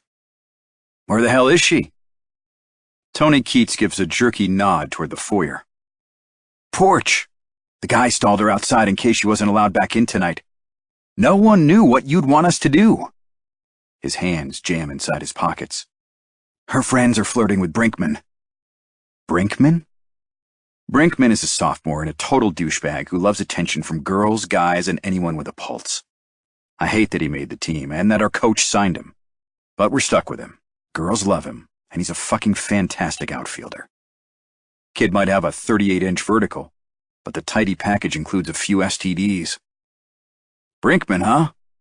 I thought the blonde one had a boner for Derek. They're both blonde, Keats points out. But you know, chicks love Brinkman, and he's probably their best chance at getting laid tonight. No one wants to hit it with cockblocker's friends after last weekend. Heat spreads through my chest as I scratch behind my ear, taking a swig from my beer bottle as Tony runs his loose mouth beside me. Girls are like stray cats, man. You let one in, give them some milk, and they keep coming back. We're the milk, by the way, in case you hadn't figured it out. I get the analogy, Tone. Thanks. I clap him on the back, chug the remainder of my beer, and set it on the closest surface. Wipe the condensation from the bottle on the leg of my pants. All right, give me a few. I'm going outside to figure this shit out. We bump knuckles. Run upstairs, would you? And bring my damn jacket from Amato's room. I won't lie. My heart rate quickens when I push through the front door of the baseball house. The girl is indeed on the porch, back against a support beam, hanging back as her friends cluster around Jonathan Brinkman. She's barely recognizable. It's cold tonight, and she's dressed for the occasion, in jeans, a jacket, and dark gray knit cap pulled down over her long, dark hair. It's the kind of knit hat you'd wear skiing or sledding, or on a trip to the frozen fucking tundra, or when you think you might be spending an entire night on a cold porch. She's casual, leaning on the railing. Not one bit of surprise marring her expression when I push through the screen door, stepping down onto the floorboards of the porch. My mouth, goddammit, stretches into a toothy grin when we lock eyes, her brows rising beneath her warm hat. They wiggle in my direction as she raises two hands, covered in mittens, sending me a small, hopeful wave. She's cheeky, this one. I acknowledge Brinkman with a fist bump, and Cockblocker's friends light up when they see me. Two pair of eyes alive with interest and overenthusiasm. Possibly because I'm fresh meat to sink their cleat-chasing claws into. I shrug it off. I'm not out here for them. I tip my chin up at the girl. Nice coat. Looks nice and insulated. Warmer than last weekend's attire. Indeed it is. I dug deep into my closet for this one. You know, just in case. The trio on the porch with us chose that moment to make their escape. Brinkman and the two blondes pushed through the screen door to the house without stopping, without looking back, without checking to see if their friend is following behind them. I see you didn't take my advice. She flickers her gaze over my chest, brows raised. Where is your jacket? It's coming. Really? Yeah. I had it ordered up when they came and told me you were here. Ordered up? What does that mean? I smirk arrogantly. I'm having someone fetch it. You are not. She's about to smirk too, but the grin is wiped off her face when, as if on cue, Tony Keats abruptly bangs through the door, thrusting my jacket into my outstretched hand. My fingers close around it. My arms shrug into it. Thumbs hook into the pockets, and I jut my hip out, posing. Cocky. Boom. Jacket. Her mouth opens, closes. Wow. That was awesome. Amazing. I spin on my heels in a full circle for emphasis, as if she needs more evidence that I'm a badass. Yes. She's laughing now, tugging at her hat, pulling it down over her ears. Sure, that's one way of putting it. She takes a few hesitant steps forward. Destination, the door behind me. Whoa, whoa, whoa, not so hasty, I tisk, raising my arm, preventing her from moving toward the door, almost clotheslining her in the process. Arm grazing against the scratchy fabric of her coat. Where do you think you're going? She drags her eyes up and down my body before casting a guilty glance down into the dark yard. Gulps. That's right. Take a good look at where you're spending another night. My hands go wide, panning around the porch, because we're going to spend another night outside. What the hell's wrong with me? Let her in, for fuck's sake. We are? Yeah. All signs point to, you can't go back inside. Liar. They're really not going to let me in? Yeah, they would, but you don't need to know that. Oh. Her voice is small. I was kind of hoping. Tonight's not your night, babe. Too many people inside. Shut the fuck up, Rowdy. Why are you doing this? Just let her inside so you don't have to stand out here with her. Give her what she wants. She came to party. She didn't come to stand on the fucking porch with you. But what if she did? She didn't. She hasn't hit on you once. Shut the fuck up, idiot. Jesus Christ, now I'm arguing with myself. I'm really sorry, Cockblocker. It's been decided. By me, because I'm a selfish asshole. Her arms brush my chest when she crosses them. She's standing closer, her chin raised rather indignantly. If we're going to stand out here, could you not call me Cockblocker? You and I both know it's degrading. She's right. Calling her Cockblocker is demeaning, but suddenly I'm an 8-year-old boy on the playground who doesn't know how to conduct himself in front of a cute girl. I'm 4 seconds from pulling at her hair. Not to mention, if my mother heard me calling her Cockblocker, she'd metaphorically kick my ass straight into next week. Sorry. I swallow. There are rules you have to follow if you're going to stand on this porch with me, and not being a sass is one of them. Then it's going to be a really long night for both of us. Her mouth puckers. You know how athletes love their rules and playbooks. She crosses her arms, setting her bag on the floor. Actually, I don't. My arm extends, resting on the door jamb and creating a barricade. We create rules as we go, and the porch-dwelling addendum is new, created special, just for you. I sound so fucking stupid. Her eyes are brighter tonight, a black coat of mascara on her top lashes. Why are you doing this to me? Her voice is almost a whisper, and for a brief second I feel like a real fucking prick. But that fucking dimple makes an appearance, and all my best intentions to behave fly out the window. Shit, who am I trying to kid? I have no best intentions. Why are you doing this? You had to have known you weren't coming inside. You wore a hat with your coat tonight. You literally look like you're going skiing. Her arms raise, finger pointing into the living room her friends just disappeared into, exasperated. But you let my friends inside? It's been decided by the council. You cannot come back inside. Who's the council? Me. That's a well-guarded secret. God, you are so exasperating. Ooh, exasperating, good word. Thank you. I can't go back. Ever? Her eyes get wide. A terse jerk of my head. We'll see. You're going to make me stand on the porch tonight, while my friends stay inside. I cross my arms. I can't make you do anything, can I? Her lips blow out a frustrated puff of air, sending a few loose strands wisping around her face. Be honest. Don't you think this is kind of ridiculous? Yeah, but I keep that shit to myself, because tonight, when I saw her, I decided to be selfish with her time, to stand out here and try to make her laugh just so I can make that dimple appear in her cheek. Not that my friends would have been ecstatic to see her. She would have a shit time inside since Wilson and Fitzgerald are still 10 shades of piss, the fucking tit babies. Bros before hoes and all that sexist bullshit. At least, that's what I'll be telling myself later when I'm staring up at the ceiling above my bed, thinking about that little dent in her cheek, same as I've done every damn night this past week.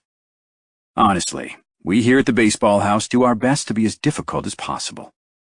Haven't I been punished enough? Don't consider it a punishment. Consider it banishment on a case-by-case basis. I snap my fingers. Oh, like you've been voted off the island of hornball dudes who want to get laid. Really? She rolls her eyes, backing away a few steps. That's what you'd name your island? I laugh. If it were my island, it would be something way cooler, like Rowdy's Tropical Hideaway. So that really is your name? Yes, that really is my name. Your name is Rowdy? She repeats it, and I can't help but be slightly insulted by her tone. I spread my arms wide. In the flesh. Huh, interesting. Her hands go to the hat pulled down over her forehead, giving it a little tug upward to afford herself a better view of me. I return the favor, giving my greedy eyes permission to wander the length of the hair peeking out from beneath her knit winter beanie. It's longer than it looked pulled into a ponytail last weekend, and a dark shade of chocolate brown. When she tilts her head, catches me staring, I refocus my attention to the yard, feigning interest in the cars parked at the curb. What about you? What about me? Is she being coy on purpose? Do you have a name? Of course I have a name. So it's going to be like that, huh? Her pretty pink lips smirk. Yeah, it's like that. Mind if I take a guess? Shrug. Be my guest. Helga. Her brows shoot up. That's your guess? Rudy. Seriously, you're such an asshole. She laughs, eyes doing a sparkly little dance as she watches me. Do I look like my name is Rudy? Rudy, jeez. I shrug. Prudence. I hate you so hard right now. She laughs again. My name is Scarlet. Scarlet. Scarlet red. Scarlet fever. Huh. Never would have guessed. An ironic expression is pasted on her face. No shit, Sherlock. Scarlet. I slide the zipper of my jacket up and down to give my hands a chore, glancing at her on the sly. Why do you suppose, Scarlet? I ask slowly, testing out her name, hands burrowing in my pockets. That your friends keep abandoning you for Dick. Her mouth twists into a bemused smile. I don't know, Rowdy. Why do you think all women want from you and your friends is Dick? Holy shit, this girl and her mouth. If you're referring to our lack of personalities, I take offense. Scarlet sighs. I can't even be mad at you right now. I don't want you to be mad. I'm just making conversation. I shrug. It's your friends who are groupies, not you. My friends aren't groupies. Her brows go up. But it sounds like it's bothering you way more than it's bothering me. I do not understand girls. I prod her. Admit that's what they are. Tell Uncle Rowdy your friends are gold diggers and we'll get along just fine. The little burst of laughter is airy, kind of sweet, and has me puffing out my chest. I did that. She thinks I'm funny. Most girls just see my face, the body, the uniform. Are you always this tenacious? You will not quit, will you? Being a gold digger isn't always a bad thing, Scarlet. I know that, Rowdy. She all but rolls her eyes toward the dark sky above. But trust me, sometimes it has nothing to do with the fact that they play sports. Have you seen your friends? I mean, they're good-looking. Some of them are so fracking hot. I stomp down a flare-up of jealousy. So good-looking, she goes on. Simply cannot stress enough how damn good-looking my friends are, and now my ass cheeks are puckering. A girl would have to be blind not to notice. And I'm not? I swear to fucking God, my nostrils flare. What the hell is wrong with me? Whatever reply she has on the tip of her tongue is fleeting, gone within a heartbeat, and replaced with a simple, you know you are. My chest inflates inside my jacket. Besides, she goes on, it's not a crime to have a type. That doesn't make them groupies, right? Or gold diggers. They just gravitate toward buff, amazingly hot guys. No, it's not a crime to have a type. I can't believe I'm arguing about this stupid shit with her. But the fact that they're hanging out here, at this house specifically, when there are plenty of other house parties on campus, makes them cleat chasers, hot dudes or not. I damn near choke on those last words. Scarlet tilts her head at me, knit cap concealing the brows I know are being raised in my direction. I want to whip that hat off and see what's underneath. What the exact shade of her hair is. Are you always this sure of yourself? I jerk out a decisive nod. I've been playing at this for 3 years. I know the drill. Her next question surprises the shit out of me, like a casual bomb dropped in my lap. What about you? How many cleat chasers have you let past third base? It detonates, as it was intended to. Ouch! I grab my upper bicep. Scarlet, that dig hurt me a little. She smirks, chuckling to herself, feeling sassy. Ha! That's what I thought. So judgmental, yet so hypocritical. Which guys are they panting over tonight? I don't know. Her shoulders slump. That same asshole Derek and somebody Tessa found on IG. Oh, and one of the outfielders we met on the porch. Bingman, Brinkman, and Wilson. Man, her friends have shit-tastic taste in men if they're chasing those twats around. Brinkman has no standards. His favorite conquests are desperate band geeks, sorority girls with dark hair, and teacher's aides, which is way too fucking specific if you ask me. I know on our walk over last Friday, Cameron threw your name around quite a bit. I think she's... Scarlet chooses her next words carefully. Kind of envious that I'm out here with you. I all but snort. I'm not dumb enough to date girls like that. When we left, she goes on, they were talking so much shit about what an asshole you are. Stop. I wave a hand at her, demurring. Now you're making me blush.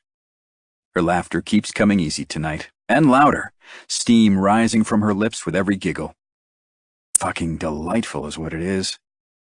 You're definitely too hot, I interrupt, battering her with adjectives. Magnificent, insanely talented. Not humble, that's for sure. If she rolls her eyes any farther into her head, they'll get stuck in her skull. Unattainable? They think they'll have better luck with someone less. She waves a hand in the air, searching for the adjectives. Sexy, talented, mind-blowing. Would you please stop interrupting? You really are the worst. I'm right, though, aren't I? They're after smaller fish, knowing they'll have a better chance at snagging one. Maybe. Well, they're right. Those girls have zero chance with me and every chance with someone else. You can tell them not to bother next time my name comes up. She buries her hands in the pockets of her warm jacket, tugging at her mittens. Trust me, they are not here for you. I make a humming sound, unconvinced. Girls like the ones she came here with, they don't give up easy, and they don't play fair. Prime example, Scarlett being marooned on the porch, alone, despite the fact that it was by design. You want something to drink? I walked the few feet to the cooler I had Keats place by the door so we'd have refreshments on the off chance she came back. Unhook the latch with my foot like a Neanderthal, reach down and produce a bottle. Beer? Water? You brought me water. Well, I didn't want us, you, to die from thirst. Not on my watch. That was really... I point a finger at her. Don't you fucking dare say nice, and don't get used to it. I'm not running a home for stray cats here. Her eyes widen. Stray cats? Shit. Damn Keats and his crap analogies. Never mind. I grab a water for myself, twisting the tops off 2 bottles and handing one to Scarlett. She swipes it in her mitten-clad paw, sucking the first drops eagerly. It tastes so good. Beneath the dim light of the porch, she offers me a smile, biting down on her lower lip. I didn't know I needed this. I take a long drag of my own to occupy myself, chugging down half the bottle in one gulp. Wipe my mouth, leaning against the house, letting the silence fill the space. So, I smack my lips. So, she smacks hers. Do you think this is boring? I muse after a few long seconds of silence. We've only been out here 20 minutes. We could play a game if you want. Scarlett studies me, mimicking my pose as she takes a position against the porch balustrade, crosses her legs at the ankles, ass balanced on the rails. Want to play Never Have I Ever? Isn't that a drinking game? I think so, but we're not drinking. You want to play the game or sit here bored out of your mind? Fine, but you start. You have to take a drink if you have done the thing, even though we're not drinking alcohol. Thanks, wise ass. I know how to play Never Have I Ever. Can I just point out one fatal flaw with this whole thing? Pretty soon you're going to have to take a piss, and it'll have to be in the yard. She nibbles her bottom lip, squinting down at the overgrown bushes. Damn, good point. I guess if I have to pee, I'll deal with it. She cranes her neck, staring off into the dark. It's not like I've never had to pee outside before. Suit yourself. I've seen guys peeing off this very porch, so it wouldn't be a big deal. I get the party started. Never have I ever peed outside. We both sip from our bottles. She clears her throat. Never have I ever gone skinny dipping. Neither of us drink. Really? Scarlett is clearly astonished by this revelation. You've never gone in the water buck naked? Why does that surprise me? The answer seems obvious, but I enlighten her anyway. Not a fan of public shrinkage. Her laugh fills the yard, head tipped back, mouth smiling. Fair enough. I stare at her dimple, long and hard, before blowing a puff of air into the night sky. Never have I ever made out with a stranger. I take a drink. Scarlett does not. You've never kissed a stranger? Not even drunk at the bar making out? I thought everyone has done that. Negative, Ghost Rider? She thinks for a few seconds. Never have I ever wet the bed. I groan out loud. Take a chug of my water bottle as my stomach growls. Scarlett laughs, the sound echoing in the cold night air. Do not tell me you were a bedwetter. No, Jesus, keep your voice down. I glance around to make sure the few stragglers aren't listening. I mean, I might have had a few accidents as a kid. Just as a kid? Fine. My lip purses. I may or may not have gotten too hammered once or twice and pissed myself in recent years, but that's hardly the same thing. She laughs again, hitting her head against the support beam holding up the porch with a wince. Ouch! She giggles, rubbing the spot through her hat with a few fingers. You okay? I stop myself from reaching out, touching her leg. Yeah, I'm fine. Her mouth is still grinning. Your turn. I hum. Never have I ever. I tap on the floorboard. Never have I ever gone commando. Surprisingly, we both drink. Huh. Now you're telling me you walk around with no underwear on? Her shoulders rise and fall within her jacket. Sure. All the time. That's a fun tidbit of information I latch onto, filing it away in my spank bank under cute shit Scarlett does.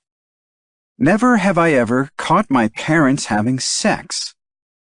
We both laugh, drinking, and Scarlett cringes at a thought, musing. I don't even want to visualize it. I was 12 and I had friends over and everyone heard them doing it. Can you imagine the horror? It was so loud and so terrible hearing my father grunting like, couldn't they have waited? She physically shudders. My friend Nicole still brings it up to this day. I walked in on mine once on a Sunday morning. I'll never fucking forget it. I think I was 14 and wanted pancakes. Now my parents refer to having sex as making breakfast. I shudder too, dramatically, at the visual of my father pounding my mother doggy style. Can we please change the subject? Okay. Never have I ever ridden a mechanical bull. I pause, bottle poised at my mouth. That is so random. But have you done it? Have you?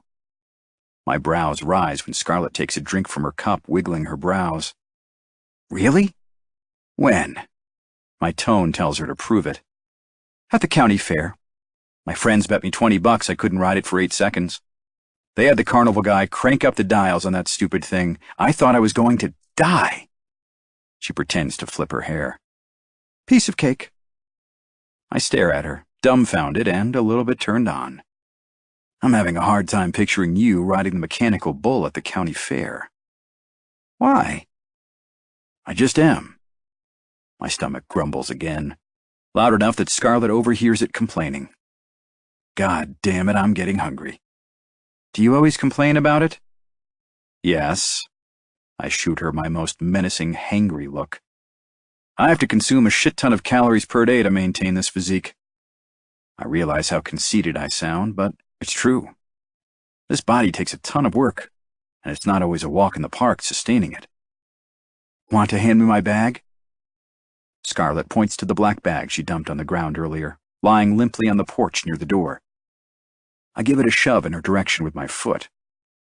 She ignores the rudeness of my gesture, losing an entire arm as she digs through it. Lucky for you, I happen to have a few snacks with me. This perks my stomach up considerably as I pat it with the palm of my hand. There, it's going to be okay, pal. The nice lady brought snacks. What are you hungry for? I have granola, protein bars, a bag of pretzels, and those hazelnut dipping stick things. Scarlett continues rooting around. And 1 pack of fruit snacks shaped like Scooby-Doo. My eyes get wide. You're turning me on. My preparedness is turning you on? You're so weird. She produces the promised protein bars, extending 2 in my direction, giving them an appealing little shake. Enticing. Chocolate chip or oatmeal raisin, take your pick. Both? I extend a palm and wiggle my fingers like I'm about to pick up a baby because she brought the good shit, bars with actual protein. Come to daddy. We both bend forward far enough to meet halfway. Far enough that Scarlett can slap the bars in my open palm, then rifle through her bag again. I think that's all I have for protein bars. No, don't worry about it. These are awesome. Thank you. She stops, laughs. Oh my God. I almost just thanked you for staying outside with me. As I'm tearing open the silver wrapper on protein bar number 1, I glance over. For the record, this isn't ruining my night, Scarlett. These parties are so fucking played out. Jamming half the oatmeal raisin bar in my mouth, I bite down, chew, swallow.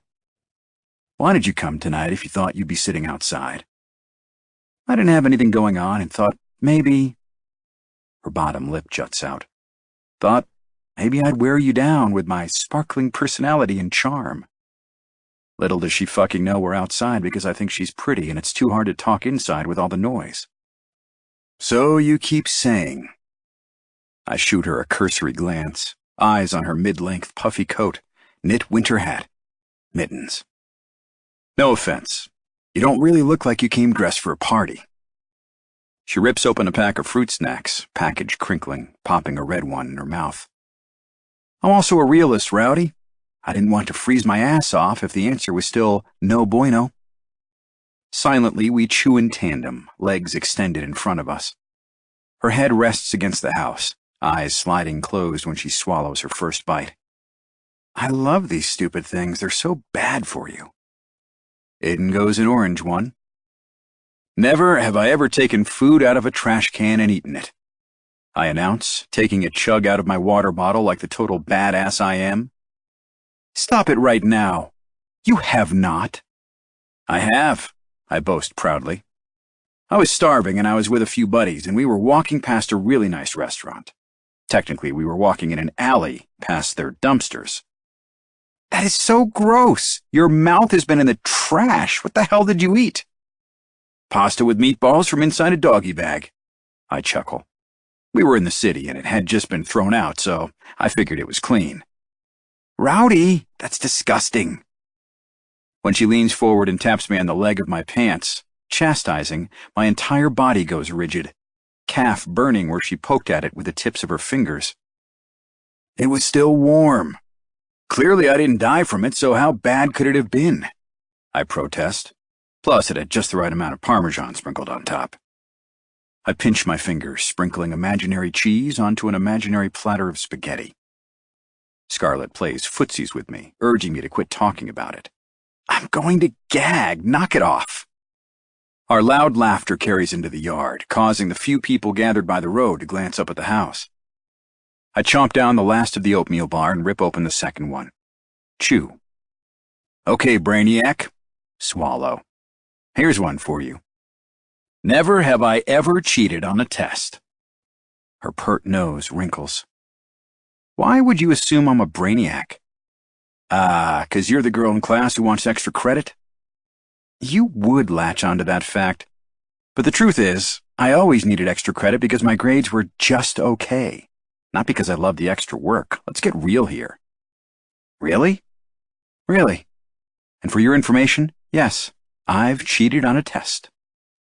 She takes a drink from her bottle. It was in high school and it was a take-home algebra exam.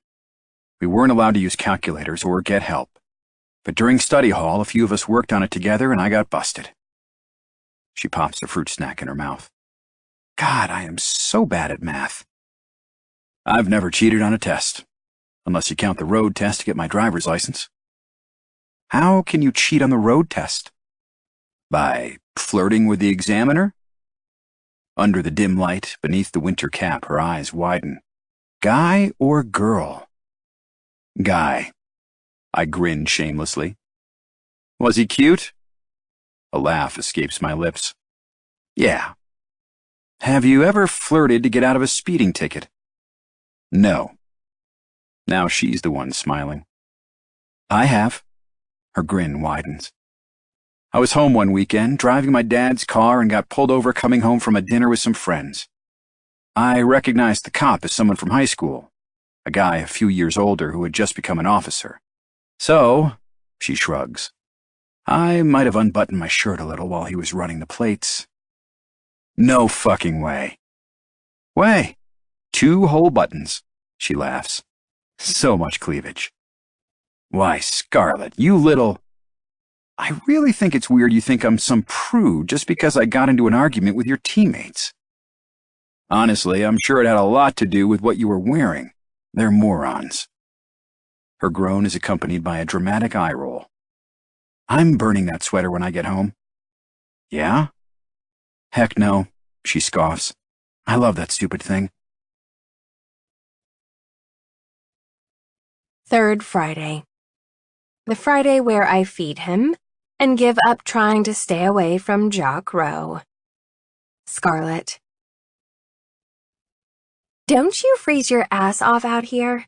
Tess's heels click along the pavement, the strappy, impractical kind she has trouble walking in because they are impractically high. I personally would never be caught dead in anything other than a wedge, but who am I to judge? I shamelessly wore an ugly sweater to one of the hottest party spots on campus. It's only 2 short blocks from Tessa and Cameron's apartment complex to Jock Row, but it's taken us more than 20 minutes because of their ridiculous shoes. At this rate, the party will be over by the time we get there. Nonetheless, we trudge along. Why does he keep making you stay outside? Cameron wants to know. I'm not sure, I admit. But then again, I haven't asked. Nor do I care. Explain again, why do you keep going back? Duh! Because Rowdy Wade is freaking hot, that's why, as if she needs any other reason. Tessa's ankle twists on a crack in the sidewalk, and she slows her pace. I'd sit outside on the front porch with him, too, if I had the chance. I would, too, but I guess I just don't get why the captain of the team is okay sitting outside on the porch. Maybe he wants Scarlett all to himself. Tessa's theory makes me blush. Face hot as Hades, cold air notwithstanding. I hear he's single, Tess adds. Like, super single. Has he hit on you? Cameron wants to know. I don't think so. Cameron stops in the middle of the sidewalk, grabbing my upper arm with her hot pink talons. Well, what would you do if he did? Maybe we should roleplay just in case. Fantastic idea, Cam, Tessa enthuses. Scarlett, pretend I'm Rowdy and I invite you back to my house. What do you say? I'd ask what we were going to do there. She makes a buzzing sound. Wrong! You never want to be the one doing the walk of shame. Make him do it. So I invite him to my place instead? Exactly. These two, I swear. What did the two of you do on the porch anyway? Cam shoots me a sidelong glance, focusing on not stepping on any cracks in the sidewalk. I don't know, a little bit of everything. We play games. What's he like? Like, what are his hobbies and stuff? Cameron wants to know. Why, are you collecting data so you can stalk him? I tease. No, but maybe if you got a little more personal, you'd... Tessa cuts her off. Cameron, stop. She'll figure it out on her own. But we have been getting personal, the deeper into never have I ever we got. I learned he's broken his arm twice, and neither time was while playing baseball. He's never gone skydiving, but it's first on his fuck it list. Once he dumped a girl he really liked because his friends dared him to, and it was over the phone, then felt so terrible he wrote her a letter. He's run red lights, almost been arrested for disorderly conduct, and his parents locked him out of the house once to punish him when he was 2 hours late for curfew. He sobbed on the steps like a baby for a solid half an hour before they let him in. He was 17. So you have a crush on him, Cameron confirms. Yes. Yes. I keep coming back because it's entertaining. Is that so wrong? I think we're becoming friends? Is that weird? I hate sounding so insecure, but I haven't hung out with these two in an entire year, and I'm not about to go spilling all my well-guarded secrets, no matter how well they have me pegged. I make a mental note to spend more time with them during the week instead of just hitting parties on the weekends. Really get to know them again. I want to be a better friend, not just their third wheel. Friends to lovers? If I blush any deeper, I'll spontaneously combust and burn myself right out of this thick jacket. No, Tessa, not friends to lovers. Rowdy Wade is way out of my league. Cameron snorts. No, he's not. You're fucking adorable. Adorable. Great. I'm sure cute and adorable are exactly his type. Cameron says it with such conviction I believe her. I believe she actually thinks Rowdy Wade could like me. The butterflies in my stomach awaken as the baseball house comes into view. First, they roll, stretching. Then, on delicate wings of hope, they begin fluttering, dancing. Baby steps. Little by little, one at a time. And then suddenly, there he is. Rowdy watches as we approach, removing his hands from the pockets of his thick black jacket and placing them on the railing of the porch. He leans over, braced himself on his elbows, green eyes wrinkled at the corner, amused, watching us. Watching me. Damn him and his insane level of attractiveness, charisma, and charm. My knees protest, giving a tiny wobble when he smiles. Ladies, he greets us. Scarlet. Tessa and Cameron do their best to hoof it up the stairs in their heels, toward the beat of the music, loud noise, and the smell of flowing alcohol. Come here often, Rowdy teases when my first foot hits the bottom of the staircase leading up to the house. Har har. My feet gingerly take each step one by one until I reach the top. Tessa and Cam are understandably fascinated with our easy exchange. They hesitate by the front door, waiting for me, though their hungry eyes are locked on Rowdy. Aggravated by their obviousness, I wave them off, shooing them inside. You go on ahead. Give me a second. Make it a few hours. Rowdy coughs into his fist, masking his words like boys did in middle school, juvenile and immature. My friends hesitate. Are you sure you don't want us to wait with you? This is the first time they ask, and I'm unexpectedly heartened. No, you go ahead. Have fun. I'll text you if he won't let me in. All right, let us know this time, okay? It's so cold out here. Tessa chatters her teeth dramatically, cueing the need for them to hustle inside, both of their gorgeous blonde heads disappearing from sight with the slamming of a screen door. Rowdy and I stand wordlessly, listening to the noises from within at the same time my butterflies flap their pesky wings. I inhale an anxious breath, wondering what he's going to say when he finally speaks. Exhale, watching the small puff of steam float away. His mouth opens. 3 weeks in a row, eh? Rowdy clasps his hands. I can't decide which one of us is a bigger glutton for punishment, can you? It's definitely you, I laugh. We both know you could easily assign someone to babysit me. It doesn't have to be you. But I'm glad it is him. I wouldn't have shown up if I thought it was anyone else, and I certainly wouldn't have stayed. Not in this weather. I'm not a total sadist. I've looked forward to seeing him every Friday since we met. Rowdy is goofy and entertaining and witty, not to mention his handsome face and ridiculous body. It's no hardship being sequestered on the porch with him, and if he took me inside right now, I'd be indisputably disappointed. He's wearing a hat tonight, too, black knit in a style similar to mine, pulled down over his ears, and short, shorn hair. Rowdy is masculine, even with that winter hat on his head. He gives me a gentle bump with his shoulder when I reach the top of the porch. Where did you find that hat? I ask, setting my tote bag on the ground, same as I did last Friday, and same as I'll probably do next Friday. Bought it? When? He's still for a few heartbeats. Yesterday. We kind of match, I point out, poking the air with my mitten, tilting my head to study him. He shifts on his heels. I'm surprised you showed up again. You were like a puppy dog that keeps getting kicked but comes back for more. That is an appalling analogy, but accurate, he counters. Be honest, you're not one bit surprised to see me here.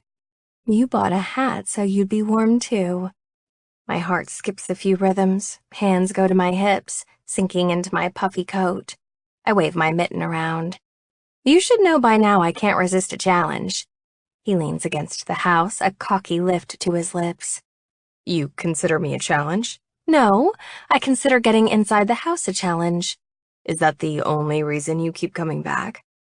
It's cold and we're both breathing hard, our breaths mingling in gray swirls, shoulders knocking every few footsteps. What other reason would I have? I hold my breath, waiting for him to reply. When he doesn't, I make a little humming sound, aware that each beat of my traitorous heart is pounding in my chest, my throat. I'm not a mind reader, Scarlett. If there's another reason you come here every Friday night, you'll have to spell it out for me. We size each other up, like two gunslingers reaching for their six-shooters, neither willing to bend. I don't know what he wants me to say, and I refuse to be the first one to admit to whatever this is I'm feeling. It's way too soon.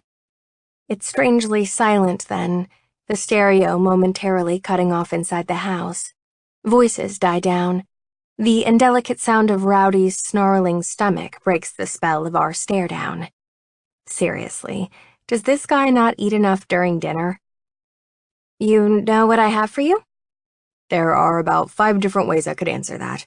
He eyes my bag, but please tell me you brought food. If I was a peacock, I'd be fluffing my brilliant feathers about now with what I'm about to present to him. Not only did I bring food, I brought the good stuff. I unzip my tote, glancing up at him coyly. Any guesses? Spaghetti and meatballs? I glare at him. Are you trying to make me gag? I get delirious when I'm hungry. You already know this. When aren't you hungry? Never not hungry, but I'm not always hungry for food. Startled, my mouth falls open, and I gape at him like a fool. It's the first innuendo he's made toward me, and I hardly know what to do with it. Out of curiosity, I stammer, are you planning on waiting outside for me every Friday? Only until you can come inside that house. And when will that be? He shrugs. Don't know. I finger the plastic utensils inside my bag. What if I decide not to come? How long would you be willing to wait for me to show up? 5 minutes. Liar. Try again, or I'm not showing you what's in here. I don't know, Scarlett. 8 minutes. My brows rise doubtfully at how specific the time is, and he rolls those big, beautiful green eyes at me. Fine. I'd wait an hour.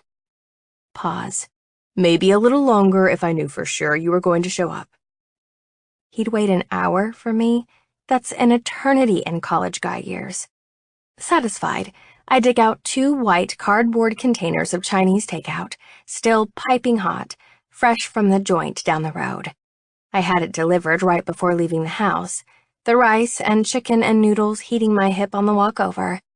If Tessa or Cameron noticed the smell, neither of them mentioned it. Rowdy's eyes damn near bug out of his skull, he's so excited. You have got to be shitting me. Are you serious? Scarlett, you're fucking awesome. I blush beneath my winter jacket, smiling inside the collar, yet I hold the carton of Asian noodles hostage out of his reach. You can have this when you tell me how you knew I'd be here tonight. He's desperate, so he folds like a house of cards in a soft breeze. I sat next to the window like a damn dog waiting for its owner to come home. Now gimme.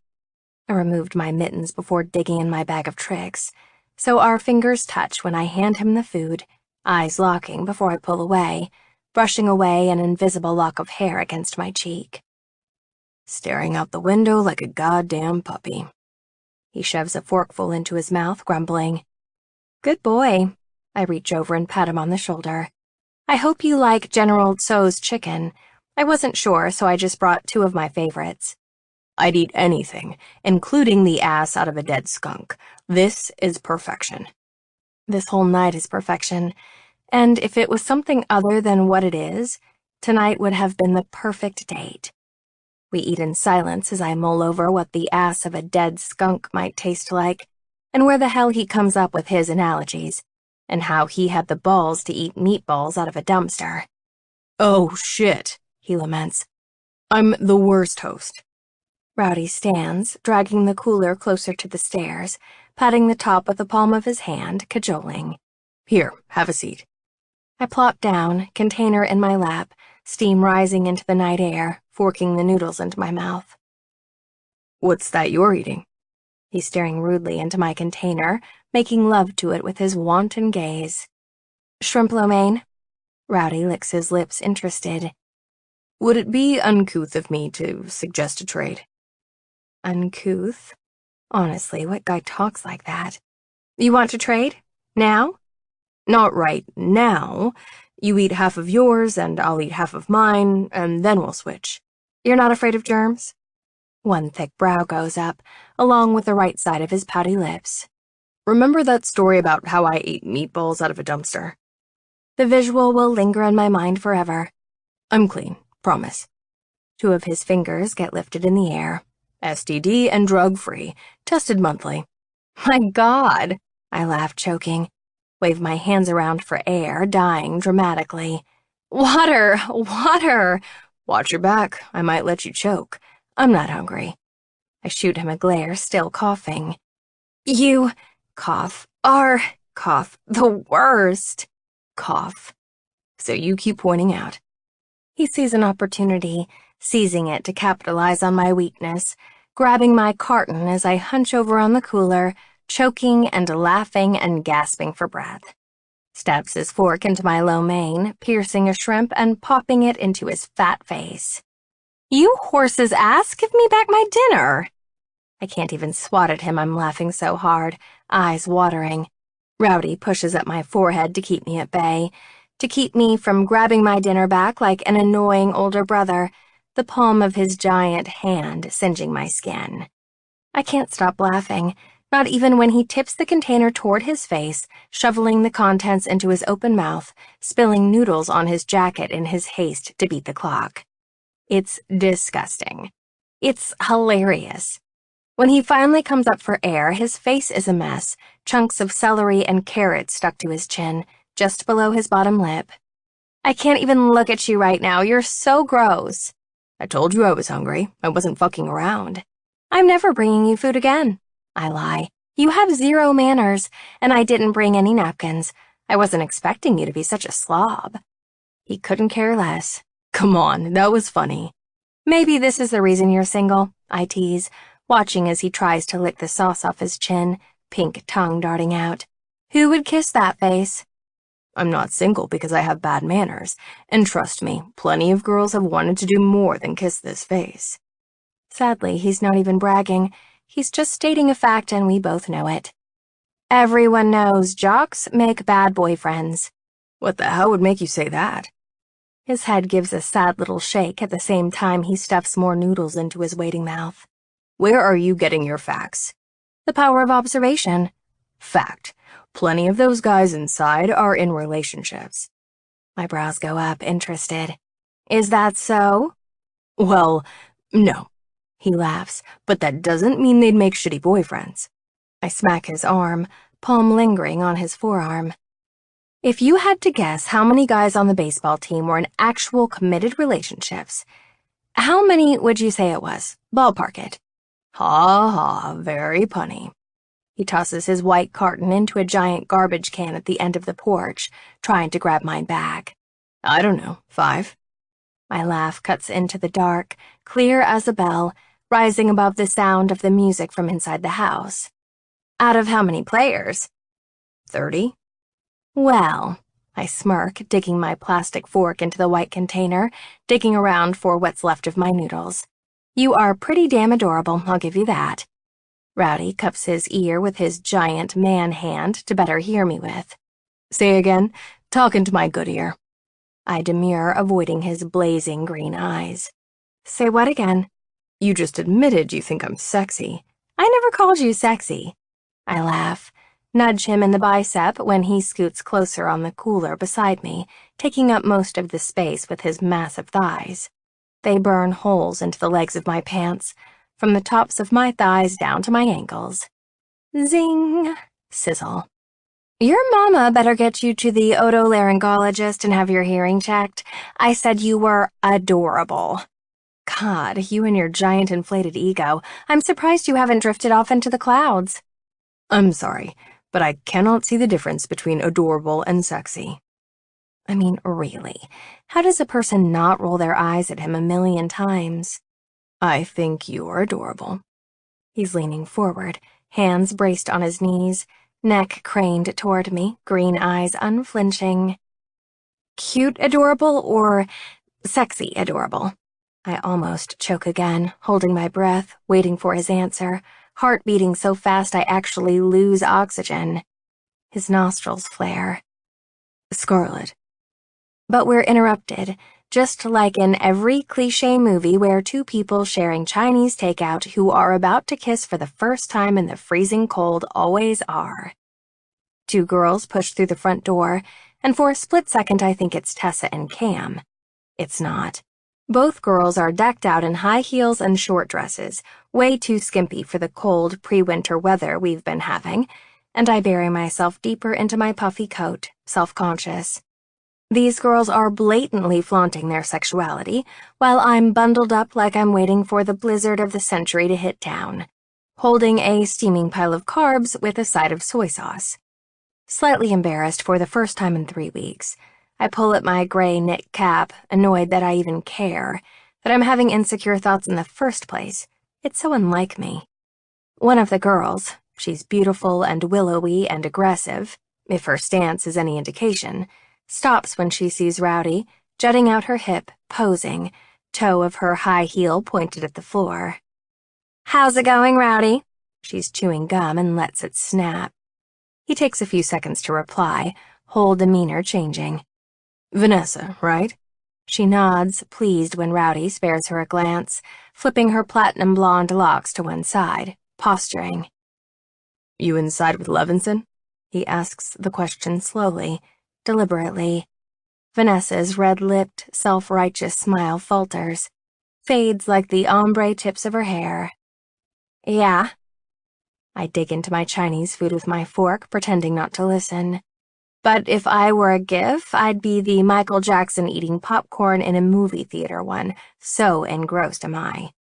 Rowdy shifts on our makeshift bench, his thigh pressing tighter alongside mine.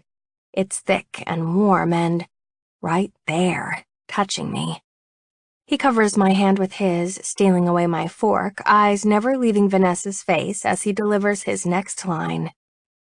"Want me to tell his girlfriend you say hello? She's out of town with the cheer team, but you already knew that, didn't you?" Stabs my fork into a shrimp, lifting it to his lips with a wolfish smirk. Jesus. Her dark lips part, throat chuffs. "You were such a dick."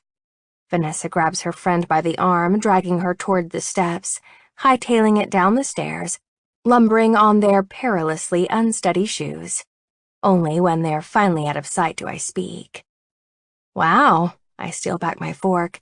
"You really go for the jugular." He shrugs, brushes his jacket against mine, the two fabrics scratching together. "The dude Vanessa is fooling around with has a fucking girlfriend. I can't stand girls like that. She pisses me off." "He's the one cheating." The glare he gives me is sharp. "Right, but she knows his girlfriend personally and just keeps on fucking him. That's what pisses me off. No loyalty." I jab a shrimp into my mouth, chewing as he continues, venting. "I really fucking like Holly. I just wish she'd wise up and dump Levinson's useless ass." "Why doesn't she?" He pauses, leveling me with a blank stare. "Seriously, Scarlet? Why do you think?" Why is he staring at me like that? "What did I say?" I ask in a small voice. "Levinson is going to the major leagues. Holly is never going to dump him. He's her golden ticket to WAG status. Everyone knows it." I feel my mouth turn downward into a frown. "I don't know what that means." "You don't know what a WAG is? God, you're so naively sweet." He pinches a thumb over his shoulder toward the two girls who just walked off. "Why do you think that girl Vanessa is all over Levinson's jockstrap? He's not even that fucking great. Gold digger. What do you think your friends keep coming back for week after week? Gold diggers. Some of them are lucky enough to get themselves knocked up, meal ticket for life in the form of child support payments. Girls get pregnant on purpose?" I sound appalled because I genuinely am. "Haven't you ever heard the stories about girls poking holes into condoms?" No? Yeah, well. More food gets shoveled into his mouth from my container. He chews, I chew. We both swallow. Rowdy takes a swig of beer, washing it all down, while I take a chug of my water. Then, "That's the way it goes around here." That's really depressing. I pause, trying to catch a glimpse of his profile. Doesn't it get old? Real fast. He stabs his fork into the rice. Why do you think I moved out of this house? You don't live here? Nope. Why did I think you did? Rowdy stands, walking to the edge of the porch, peering off into the yard, though it's hard to make out anything past the street. He speaks with his back to me, hands braced on the banister rail. Communal living is fine when you're a freshman or sophomore, but athletes on this row party a little too fucking hard. The random people hanging out at all fucking hours of the night are fun for one hot minute. The noise and, well, all the bullshit that comes along with living here, not fun, not anymore. He turns, raking his gaze over me, scanning me from head to toe, from the ankles of my brown boots to the long tips of my glossy hair, half hidden under my gray winter hat. What about you? He wants to know. I don't live here either. It takes him a few moments to get my joke, but when he does, his head tips back and he laughs, his chiseled jaw an Adam's apple, absolute male perfection. You're a real wise-ass.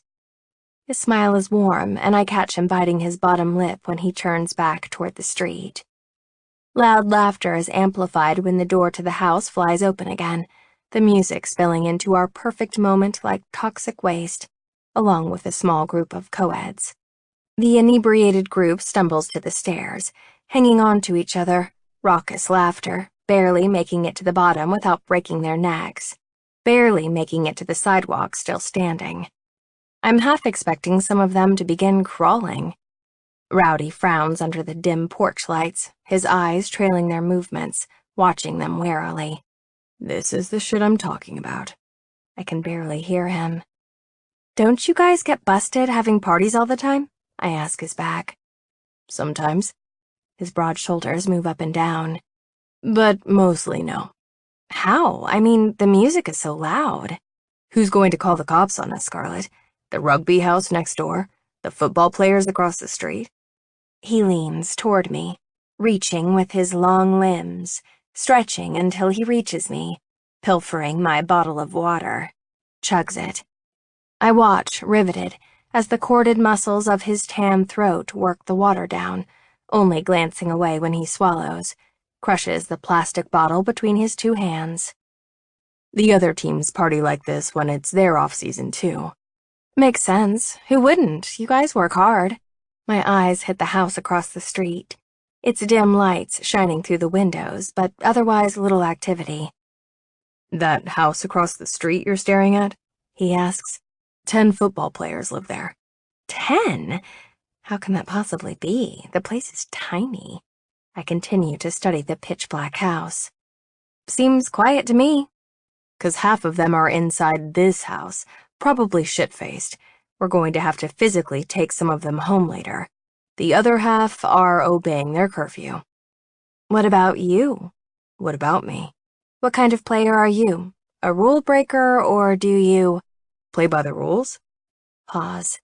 You'll be surprised to learn, Scarlett. I smile, relishing the sound of my name on his lips.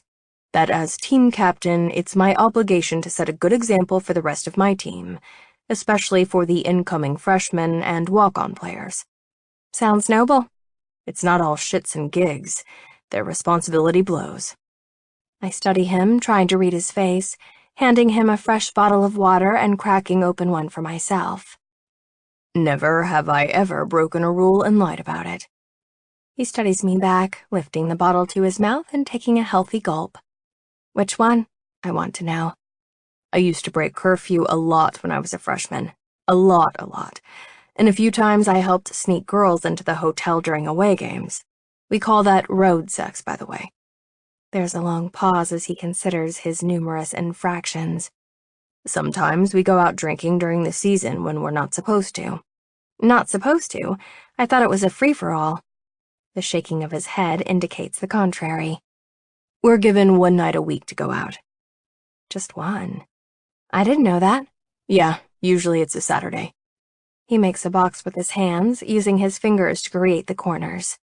See, if our coaches don't give us structure, some guys, geez, they just fucking cannot handle playing at this level. It's like when the teacher would leave the room in grade school. Total chaos. The notoriety, the crowds, drugs, sex, booze. It's a lot to handle. I never thought of it that way. Rowdy sets his water bottle on the railing, balancing it there, twirling the top until it spins. Never have I ever had a wet dream. Dude, what the hell? I sputter. Where did that one come from? Give a girl a little warning, why don't ya? Well, have you? Can girls have a wet dream? They don't even have the necessary equipment. You tell me. I roll my eyes for lack of a better, more mature reaction, taking a slow sip from my water bottle. Rowdy watches intently from his perch on the railing, swallowing down the last of his water. Just to clarify, we're not going to start talking dirty. No good can come of that. I don't know if my heart can handle anything casual, and sex talk will only leave me feeling vulnerable. Why not? Because once we go down that road, things are going to get weird. Trust me. How so? I read it somewhere in an article. Reading is bad. You should stop. He clicks his tongue. So, what you're telling me is you don't sit around talking pervy with your friends? I shoot him a look. His sheepish grin does not bode well for me. Never have I ever talked like a pervert with my friends. He chugs. I chug. Wipe my mouth. Stop doing that. He laughs. Never have I ever watched porn alone in my room. Would you stop? We both drink. We need to start drinking alcohol when we play this game. It would be way more fun, and imagine how drunk we'd be. It really would be. I have a feeling you're going to be a horrible influence, Rowdy Wade. I might be a bad influence, but you obviously like it, and I doubt you'd be coming back every Friday if you didn't like the thrill of being rejected. I don't tell him I come back to see him, that I don't feel rejected. I feel excited. I anticipate each day of the week as they fall away, leading to my new favorite day of the week, Friday. No, I don't feel the thrill of rejection. I feel the thrill of being with him on this porch. It really does make sense if you think about it. You've been told a few times you're not allowed in the house, yet here you are for the third week in a row. Admit it, you like the element of being somewhere you're not supposed to be. It's kind of like breaking and entering. What are you, a psych major? I joke. Yes. For real? Oh, yeah. I'm a huge fan of Freud. Huge. Rowdy's huge biceps bulge when he sticks his hands beneath his armpits, arms still crossed. What about you? What's your major? Marine biology. For real? That's pretty fucking cool. Too bad you're in Iowa. Which is basically the same reaction I get from anyone I tell. I realize that, Rowdy. It would be great if I was near an ocean, but I didn't get accepted anywhere on a coastline, not even close. Of course, I don't tell this to Rowdy. His mouth curls into a smile, hands still in his pits. What's your favorite sea creature? Coral. His brows furrow as his head draws back. How is that a sea creature? Coral is alive, I enthuse passionately, and it's so beautiful. Have you ever been scuba diving or snorkeling? Thousands of organisms dwell inside a single reef. I clamp my mouth shut before I word vomit my love for the bottom of the ocean floor. Like Nemo. Exactly, I grin. And his father. And Dory. Man, that fish is whack. We're grinning at each other like idiots. The easy set of Rowdy's mouth has me clearing my throat, his scrutiny of me intimidating. Suddenly self-conscious, I pick at the hem of my jacket, fiddling with the zipper. Have I mentioned how good-looking he is? Especially when he's focused. And right now he's focusing all his attention on me. I should probably go. I move to stand up, hand ready to push off the wooden porch. It's getting so cold. His next question pins me back down, and my ass hits the floor again. Doesn't it bother you that your friends leave you out here? You seem really fixated on this. No, my friends do not leave me out here. They make themselves scarce so I can be alone with him. I'm not fixating on it. I just want to know that you're not completely shit on. Why? Are you feeling protective? I try to make a joke, but it falls flat, his mouth still pressed in a straight line. Damn. I think, I search for the right words, I'm not going to fault them for loving parties, just like they don't fault me for wearing puffy coats to those parties. He can't tell if I'm being serious or a smartass. Remind me where you met them? The dorms. I pick at a loose strand of yarn on my mittens. My best friends from home are at other schools. You know how that is. I don't get to see them unless it's a holiday or whatever. I do have friends from my classes, but they do lots of studying, which is what I should be doing more of if I want to improve my grades. Do you think those friends of yours inside realize they're wasting their time with my teammates? He muses, chewing the mouthpiece of his water bottle. What do you mean? Derek and Ben? Brinkman? They might be pricks, but they can smell a gold digger from a mile away. No offense, but those girls you came with reek of desperation. His smile is lazy as the bottle hits his lips. Lopsided grin, eyes hooded. He looks sated. Not like you. What about me? The butterflies in my stomach flutter their wings. He shrugs. I couldn't figure out what you were doing with those two. They're not even close to being in the same league as you. Did you just imply that I'm classy?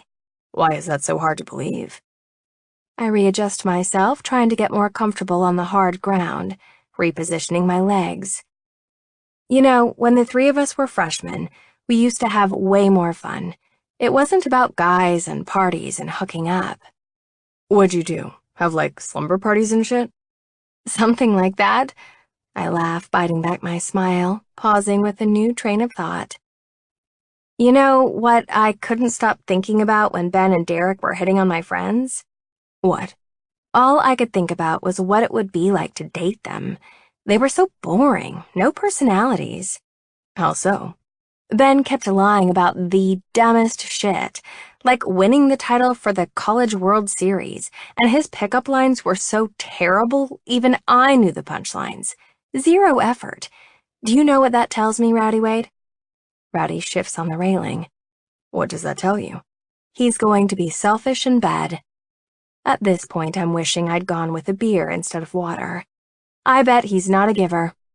Rowdy chokes a little on his water. Come again? My arms cross and I smirk at his pun. Come again. Giggling into the collar of my coat because occasionally I'm as juvenile as a 15-year-old boy. I'd rather date someone good in bed, wouldn't you? It's a rhetorical question I don't expect him to answer. Derek and Ben are blah. Total nail and bail. I drop the line casually, as if I deliver quips like this all the time. I don't. I just want to see the look on his face. Rowdy Wade does not disappoint. His poker face sucks, and he'd be an awful card partner in Vegas. His eyes are too wide, obviously shocked. His brows, once a neutral line, are now shot up in his hairline. My nose wrinkles at the thought of that Derek kid in bed, and I stifle a snort, satisfied that I've managed to surprise Rowdy. What? I can't believe you just said that. Nail and bail? My expression is pure innocence. You've never heard it? It's like a pump and dump, you know, a one-night stand. His laugh is almost maniacal. Oh, you don't have to explain it to me. I've heard of them, all right. I'm just surprised you're saying it. You seem so... I lean toward him, curious. I'm what? You seem like you're, you know, someone with strong morals. That's true. I lean back, pleased I've managed to surprise him with my foul mouth. I do have strong morals. That doesn't mean I can't throw down a few trashy catchphrases. I mean, you seem like the kind of girl who's saving.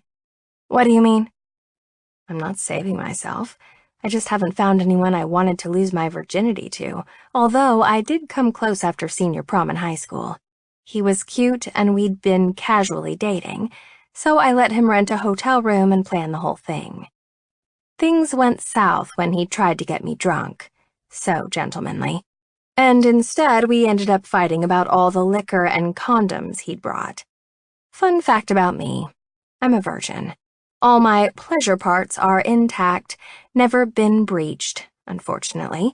Though one thing is for certain, I'm most definitely not saving myself for marriage. I just haven't found anyone worthy of my V-card. Silently, Rowdy watches the wheel spinning inside my head, content to watch me think, to watch as I stew over the lack of orgasms in my life that aren't self-induced. You're right. My shoulders rise and fall nonchalantly. Maybe I am saving myself. I'm saving myself for a connection. I want to feel good about my decision after I make it, not regret it. So until Mr. No Regrets comes along... Mr. No Regrets, he repeats. Wonder what he looks like. He looks like you. He looks like Rowdy, and I don't even know what his real name is. A discontented noise rises from my throat, much like a humph. So I clear it, deploying my dimple on him, twiddle my thumbs between my bent knees. You know what I'd like to know? I muse. Your first name. For a few seconds, while the music is changing inside, we have utter quiet. Quiet while he rises to his full height, taking a few calculated steps in my direction. It's a short jaunt, and then he crouches, plucking the empty water bottle out of my hand, still squatting when he lobs it. Tosses the bottle so it's soaring in an arch to the garbage. Hits the back of the can, bounces, and disappears inside with a swoosh. Knees bent, Rowdy squats in front of me, getting in nice and close, a mere 3 inches from my face, warm breath blowing on my lips. All his features are shadowed by the dark. Promise not to tell. His deep voice is a conspiratorial whisper. Is it a secret? He shakes his head. No. I swallow the lump in my throat, giving him a cheeky, "It's not all over the internet?" This time he nods, his white teeth playing peekaboo through his lips. Yeah, it is all over the internet, but it appears you are the only one who hasn't looked it up. I'm looking for it now. I can see that. And he can, so up close and personal, breath fanning against my skin. I can smell the beer he had earlier, and the cold, pre-winter air clinging to his skin. It's sterling. Sterling, I say back breathlessly, unable to stop myself. I repeat it to myself, romanticizing the sound of it. Sterling. Yes, he looks like a sterling. It's a strong, masculine name, moody and kind of dreamy, the name of the hero in a romance novel. Sexy, meant for low moans and breathless sighs in the bedroom. Rawr. Is that what you want me to call you? You don't have to. Unless you want to. He doesn't speak that last part out loud, but somehow I know that's what he means. I squirm on the ground as he remains crouched in front of me, legs parted, hands hanging between his thighs, balancing on his haunches. Blood rushes through every vein in my body, nerves vibrating, when he tucks a knuckle under my chin to lift my gaze and caress the side of my jaw with his giant thumb. What are you doing? I whisper. I don't know. Out of the corner of my eye, I catch sight of the wooden swing at the end of the porch swaying in the gentle breeze. Back and forth, creaking. It's old, suspended by rickety, rusty chains, the paint having worn off many years ago and never been refinished. I break the moment, damned if I don't because my nerves are freaking the frack out, unprepared for this heated moment. Want to help me up? My voice quivers. I'm going to hop on the swing. Rowdy rises, extending his large, open palm toward me, and before taking it, I study the pads of his fingers. Rough, calloused, and sturdy. The hands of someone who works hard, who pushes. I slide my hand across the sensitive skin there, hooking my thumb around his, and he pulls with an undemanding tug until I'm standing on 2 feet. Sizzle. Zing. I shiver. Thanks. He silently stares down at our clasped palms, squeezes my petite palm in his mammoth one, and I note the contrast in our skin. Dark and light, rough and soft. Then he pulls me to the swing. Together, we plop down, my feet just barely touching the ground, and with some effort, I give it a nudge with the toe of my brown boot. Where are you from? I'm insatiably curious about him. Florida. Florida? I almost shout. The Atlantic Ocean, sand, sun, sea life, coral and clownfish. I give him a shy glance, brushing back a lock of hair. Sorry, I didn't mean to yell. Right, I get it. He laces our fingers together and I want to die. You and your ocean fixation. If you said you grew up at Dodger Stadium, I'd have yelled too. Cute. I bite back a smile, teeth tugging on my bottom lip, watching as my feet hit the floorboards, giving the swing yet another boost. What about you? Where are you from? He asks in kind, shooting me a sidelong glance, examining my profile. I can feel him skimming the side of my face, so I force my eyes straight ahead, cheeks burning. I'm from here, about 2.5 hours north. I guess that makes me local? Here is Iowa. Long stretches of highway and soybean fields. Corn. Landlocked.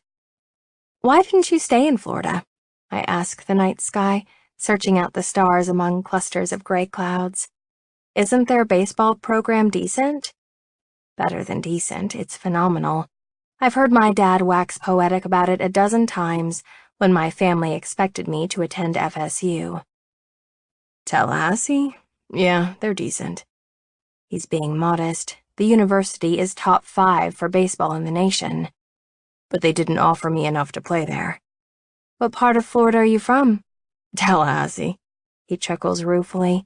It's throaty and deep. So deep and sensual. I'm grateful for the shadows shielding the heat creeping up my cheeks, and the noises from inside the house drowning out the sound of my beating heart. You wanted to get the hell out of there, huh? Basically. Growing up in a college town and staying in that college town, they couldn't have offered me enough to stay, in all honesty. My mom would have been dropping in every damn weekend to bring me care packages and shit. I know, but... Florida. My whispered sigh is dreamy and wistful. Sun and sand and swimsuits. When you whisper the word like that, it's creepy. He laughs and I bump him with my elbow, teasing, flirting. You've got coral and dolphins and weird shit on the brain. Guilty. I have him on the brain, too. I still don't understand how anyone could up and leave Florida. I know I sound a little over the top, but I don't care. I'd give anything to live by the coast, near the wide-open sea, the waves. Because it's hot and crowded, and everywhere you go it's filled with annoying tourists or snowbirds in town for the winter. He nudges the swing forward when it slows. That cannot be the reason you aren't going there. I know I'm repeating myself, but who in their right mind passes up a scholarship to FSU? An insane person, that's who. I didn't get accepted anywhere interesting, just Iowa, Iowa State, a school in Wisconsin, and one stuck between Minnesota and North Dakota. No whales, no water. It's not the only reason, obviously. When I came to Iowa for a visit, I really clicked with the team. Their camaraderie game is strong. The facilities here are new, totally sick, and, I don't know, it felt like the best decision for me at the time. At the time? And now? Now I only regret the decision when we lose. He laughs, laying our joined hands on his hard thigh. I look down at it, studying the dark hair sprinkled across his knuckles, which I can just make out in the light from the porch lanterns. I swallow, blinking up at the moon. The Midwest isn't exactly an epicenter of activity. I can't help pointing out, voice shaking a little. Damn it. Don't you get bored here? Maybe a little, but I really love this campus. It's pretty damn gorgeous. We don't have buildings like this in the South. Quietly, I mentally list all the reasons he should have gone to school in his home state. In-state tuition, the beach, Disney World, year-round sunshine, the beach, hurricanes. Shit. Did I say that stuff out loud? Just some of it. He laughed softly. You murmured it, really. I looked toward the house, watching through the windows, looking at everyone inside, laughing and drinking and having fun. A few denim-clad asses are pressed against the glass, and within, people dancing to the thumping, upbeat soundtrack. It's a loud, bumping bass, and not at all my taste in music. I don't miss the party one bit. I'm rather content to sit out here with Rowdy, Sterling, and learn more about him. So what position do you play? Shortstop. Are you any good? I got 23 full-ride scholarship offers. Holy shit, does that actually happen to people? I haven't come and watched the team play yet. Baseball is more my dad's thing than mine, I confess sheepishly. Beside me, his wide shoulders give a casual shrug. Usually girls come to the games for one of two reasons. He stabs at his forefinger. One, they're huge fans of the game. He stabs at his thumb. Or two, they're huge fans of the players. I've always wondered what it would be like playing in front of huge crowds like that. Does it ever make you nervous? It used to, back when I was freshman, but not anymore. What's your favorite part of the game? Winning. His husky voice informs me, unapologetic. That was always my favorite part, too. Do you play baseball? I did, softball through high school. Honestly, it's not really my passion, but I play here, too, in an intramural league. It's something I do. Like I said, my father is obsessed with the game, and when I was little, he signed me up for every recreational team our town had. Coached a few of them, too. No fucking way. What position? Third base, usually, depending on who shows up. Are you any good? Let me put it this way. I was offered 0 full-ride scholarships. Rowdy's laugh is loud, punctuating the crisp night air like an exclamation point, his feet pumping the swing below our asses, making the chains creak. When does your season start? After the winter break, we start practicing, then we have a few preseason games. January. Are you really a psych major? You weren't kidding? Lord, where are all these questions coming from? Yes, I'm really a psych major. If I don't play baseball professionally, I'll get my master's and doctorate. Rowdy dips his head almost timidly, inspecting the ground as the swing rocks back and forth. Maybe you should let me evaluate you for science. I don't know how he does it, but Rowdy twists his impressive form toward me, curling a leg under himself, unclasping our hands and draping an arm lazily on the back of the swing. Drums his fingers on the wood, green gaze learning all the lines in my face. This is why I keep coming back. This moment right here. The intense way he's watching me right now, like I'm pretty and interesting, even in these ridiculous clothes. The way his deep voice vibrates in my chest and awakens those damn butterflies every time he speaks. His easy laugh, his disarming smile, and the delicious way he smells, like aftershave in the shower and fresh air. God, he's fascinating. Good-looking and funny, and he makes my heart not just pound, but palpitate. Virile and strong, I spent the better part of last evening watching baseball videos of him online for 2 solid hours. 2! Videos of his hand dipping to retrieve a ball for drills infield before a game. Video after video of him gripping a ball with 3 fingers before lobbing it to the pitcher. I watched him study the field under the brim of his dusty black cap, hair sticking up under the brim. Watched him wipe sweat away, ball clenched in his fist. 6 foot 2 inches of sweet, homegrown Florida citrus. I have a serious question. This is for your psych eval. I nod, fiddling with my mittens, stomach doing a slow roll. Okay. If you suddenly found out your internal monologue from the last hour was made audible, how screwed would you be? So freaking screwed. On a scale of 1 to 10? Sure, he draws out, relaxing his chin in the palm of his hand, the one he has perched against the seat back of the swing.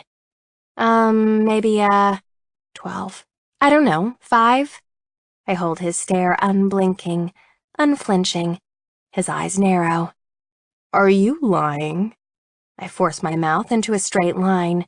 It betrays me. Pfft, no. Yes, you are. His grin is as lazy as his posture. I guess you'll never know, will you?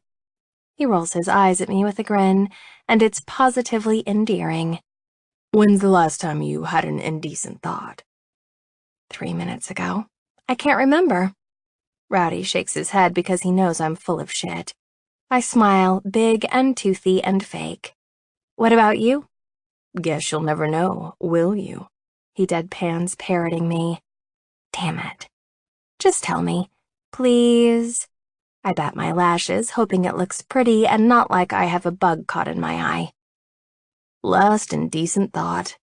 He rubs the scruff on his chin. About half an hour ago. What were we doing 30 minutes ago? When we were eating? Yes, Scarlet. You're so unbelievably sexy when you inhale noodles. Rowdy's lips pucker and he sharply inhales, impersonating my noodle suckage, the sound it makes, and the sour look on my face when I eat them. I cock my head, tapping my chin with the tip of my forefinger. Why, Rowdy Wade, I was going to say the same thing about the way you eat chicken. Nom nom nom. I smack my lips like Cookie Monster, then tip my head back, pantomiming the way he dumped the carton into his mouth. You're so goddamn cute right now. He laughs. I was just going to say the same thing about you. I cast my eyes downward, kicking at the ground, afraid to give myself away. You're just saying that because you like food. His hesitation is long. Sure I am. I lift my head. Was that you flirting with me? Do you think I'm flirting with you? Would you stop doing that, answering questions with questions? This Sigmund Freud routine is getting stale. Although it does make me wonder. Are you trying to reverse psychology me into flirting with you? No, but dang, why haven't I thought of that? I'm going to keep that idea in my back pocket. You do that. Slip it right into that back pocket of yours. A few people drift out of the house, screen door banging against the frame with a clatter. I slip my cell out of my coat, waking it to check the time. Nearly midnight. Holy crap. I stop swinging, stretch. I really should get going. Yeah, I should too. Rowdy rises with me, stuffing those big paws into the deep pockets of his jacket. It was really fucking cool that you brought food tonight. I appreciate it. No problem. You need a ride or... No, I'm good. It's not far. I pull at my knit hat, securing it over my ears. You should probably, make sure everything is copacetic inside. All right, then. Both of us are hedging, shuffling our feet. Night, Scarlet. He hesitates. See you next week. I bury my chin inside my coat, bury the fact that I'm grinning. We'll see. We both know I'll be here. Fourth Friday. The Friday where I put moist things in my mouth. Rowdy. The first female voice drifts down the street at a high volume, and I lean farther over the railing to listen better. Did it occur to you that maybe he's not her type? Why are you nagging at her? Read my lips. You are insane. That boy is everyone's type. Not her type? Are you being serious right now? Rowdy Wade is so fucking hot. That voice is definitely not Scarlett's. If he paid me even the slightest bit of attention, I'd get pregnant just by looking at him. I can't believe you haven't slept with him.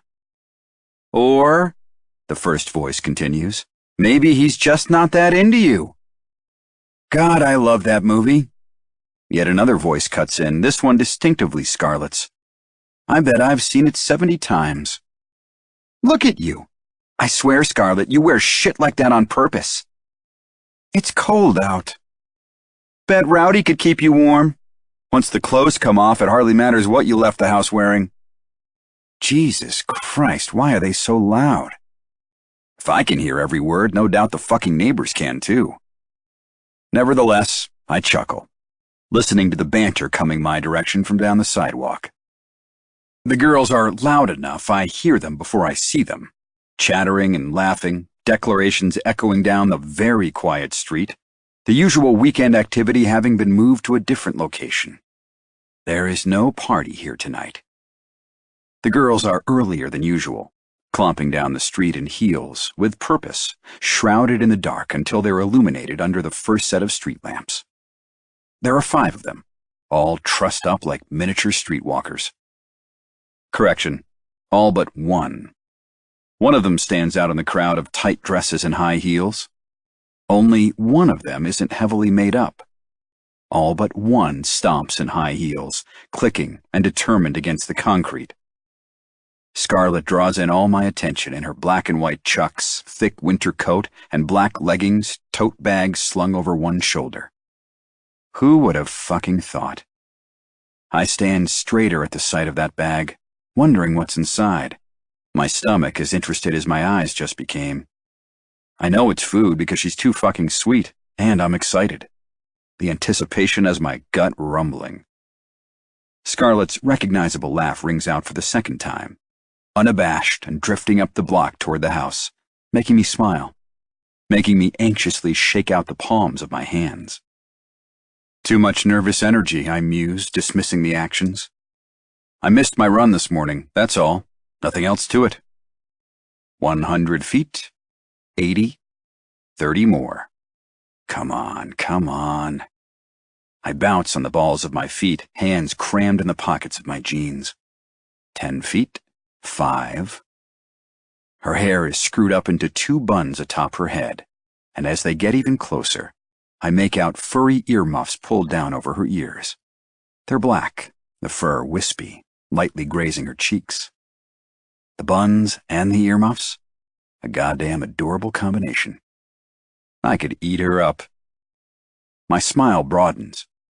Scarlett is dressed for a trip to the Arctic Circle, clearly not giving a shit what anyone thinks of her, halting to a stop behind her friends when our eyes finally meet. Stops at the edge of the yard, her tennis shoes stalled at the edge of the walkway, hands hoisting her bag higher on her shoulders. She props it on her hips and stares back, wiggles her brows. My hands come out of hibernation when I lean forward to brace them on the banister railing. One of her friends giggles, high-pitched and way too enthusiastic. "Are you the official welcoming committee now?" Something like that. Everyone, including Scarlett, is giving their attention to the house behind me, obvious confusion falling on their expressions, like fans doing the wave in the stands at a baseball game. And it's no wonder. The lights inside are off, it's eerily quiet, and no one is home. "Where is everyone?" one of the blondes asks, biting down on a hot pink bottom lip. "Why is the house so dark?" I lift my palms with no offering. "No party tonight." Protests of disappointment follow. "But we walked all the way over here, and my feet are already killing me." I interrupt them both. "Party's been moved to the Lambda House, ladies. The night isn't over yet." Someone clears her throat. Another gets nudged in the back, stumbling forward a few feet. "Are you coming out tonight, Rowdy?" the beautiful Latina blurts out, unable to stop herself. "You can walk with us." I glance down at Scarlett to gauge her reaction, our eyes meeting over 4 perfectly coiffed heads. Silently, she and I regard each other, and I can't tell in this light what she could possibly be thinking. "Yeah, I'll walk over with you." I tell myself I'm only doing it to be chivalrous, and because anything can happen between point A and point B, regardless of the safety in numbers system. But the truth is, I don't live in the baseball house, and had no reason to be loitering on the front porch. I don't bother checking to see if the door behind me is locked, or if all the lights are turned off, or if anyone is squatting inside. Instead, I bound down the stairs to Scarlett's side, giving her a playful bump with my shoulder, the contact of our bodies making the pit of my stomach turn over, despite the heavy jacket separating our skin. I shiver and obviously need to check myself, because this shit with her is getting so fucking weird. Shaking off whatever the hell that electric spark was, I helped steer the group to the left, down the walkway toward Greek Row. The large houses loom in the foreground, lit up, music so loud the bass can be heard several blocks over. From here, I can see people spilling onto the lawn of the Lambda House, and the desire to head home is strong. "Thanks for waiting for us tonight. You didn't have to," Scarlett finally says, her friends booking it a few feet in front of us with newfound urgency. Not them. You. I waited for you. I didn't have to, but I wanted to. Scarlett would have gotten there, seen there was no party, and within minutes found out where everyone was through the power of social media, like everyone else tonight did when they arrived tonight. I know I didn't have to. Without realizing it, our pace has slackened from a brisk walk to keep up with the group to a slow stroll, and soon we're a good 100 paces behind her friends, almost an entire block separating us, Scarlett's tote bag swinging along with her stride. "What's inside your bag? It's been driving me nuts." "Oh." She perks up, remembering herself. "I made brownies yesterday and wanted to get them out of my house before I ate them all myself." "Liar. You made these for me." Pfft. When she doesn't deny it, goddamn if my heart doesn't flutter. I poke at her bag. "Are you going to make me beg for a taste?" I have to admit, I threw down that innuendo to measure her aversion, grinning when she shoots me a sardonic sideways glance, clamping her lips shut, tempted to retort. Scarlett isn't the conservative she appears to be. I would bet money on it. She just hides it better than others, burying it beneath that damn jacket. I wonder what her body looks like under all those layers. Is she skinny or curvy? Big boobs or flat-chested? Is she shy and modest or self-confident? Jesus, I want to find out so damn bad. No, of course I'm not going to make you beg. Her voice is quiet, barely above a whisper, and husky, like she's having dirty thoughts about me, too. We stop onto the sidewalk so she can rifle through her tote, pulling out a clear Tupperware container with a red lid and handing it to me. I pop the lid, inhaling the smell of rich chocolate. Fuck yeah. I love brownies. Me too. We resume our walk. I bite down into a large square, groaning. God damn, this is good. Thank you. Moist. I can't help adding, just to see what she'll say. Scarlett groans. God, I hate that word. Yeah, I figured. Who doesn't? You hate the word moist? Stop saying it, she says on a laugh, the dimple in her cheek winking at me. I would if these brownies weren't so moist. Her laughter is low as we resume walking, side by side in the dark. You want a bite? Her teeth rake her bottom lip indecisively. I probably shouldn't. Just a little. Here, nibble some of mine. We pause under a streetlight, and I raise my arm, brownie pinched between my fingers, offering her some. Try it, I cajole, pulling back with a warning. Just a bite. Don't hog it all. Scarlett steps closer, leaning in, breath a billow of steam into the cold fall air. Her lips part, teeth nipping at the corner of the chocolate confection, doing her damnedest to avoid my fingers with her mouth. Eyes slide closed. Is right. Her pretty pink tongue darts out, licking her lips. Want more? Scarlett touches her finger to her mouth just then, hesitating. I'm good, but thank you. I've got a whole container of them if you change your mind, I tease, patting the plastic container, riding her hip. Made them last night. I take the opportunity to stuff another chunk into my mouth, teeth hitting a chocolate chip. It melts unhurriedly on my tongue before I swallow. Heaven. So fucking delicious. Wow. Look at all those people, Scarlett mutters, slowing her pace as the Lambda House comes into full view, up front and center of the show. We've rounded the corner, and it seems the whole block has ignited, blazing lights beckoning everyone to the enormous red brick fraternity house. It's located in the middle of the street, a massive monolith with Palladian white columns. The house is so fucking cool it ought to be a crime for those drunken idiots to live here. Scarlett takes a few steps back instead of forward, hands clutching the strap of her tote. You know what? On second thought, I don't think I want to hit a frat party tonight. You don't want to go in? Why not? Rowdy, look at me. She makes a jerky gesture down her torso. Look at my outfit. I am looking at you. And I see nothing wrong with what she's wearing. Nothing at all. She's a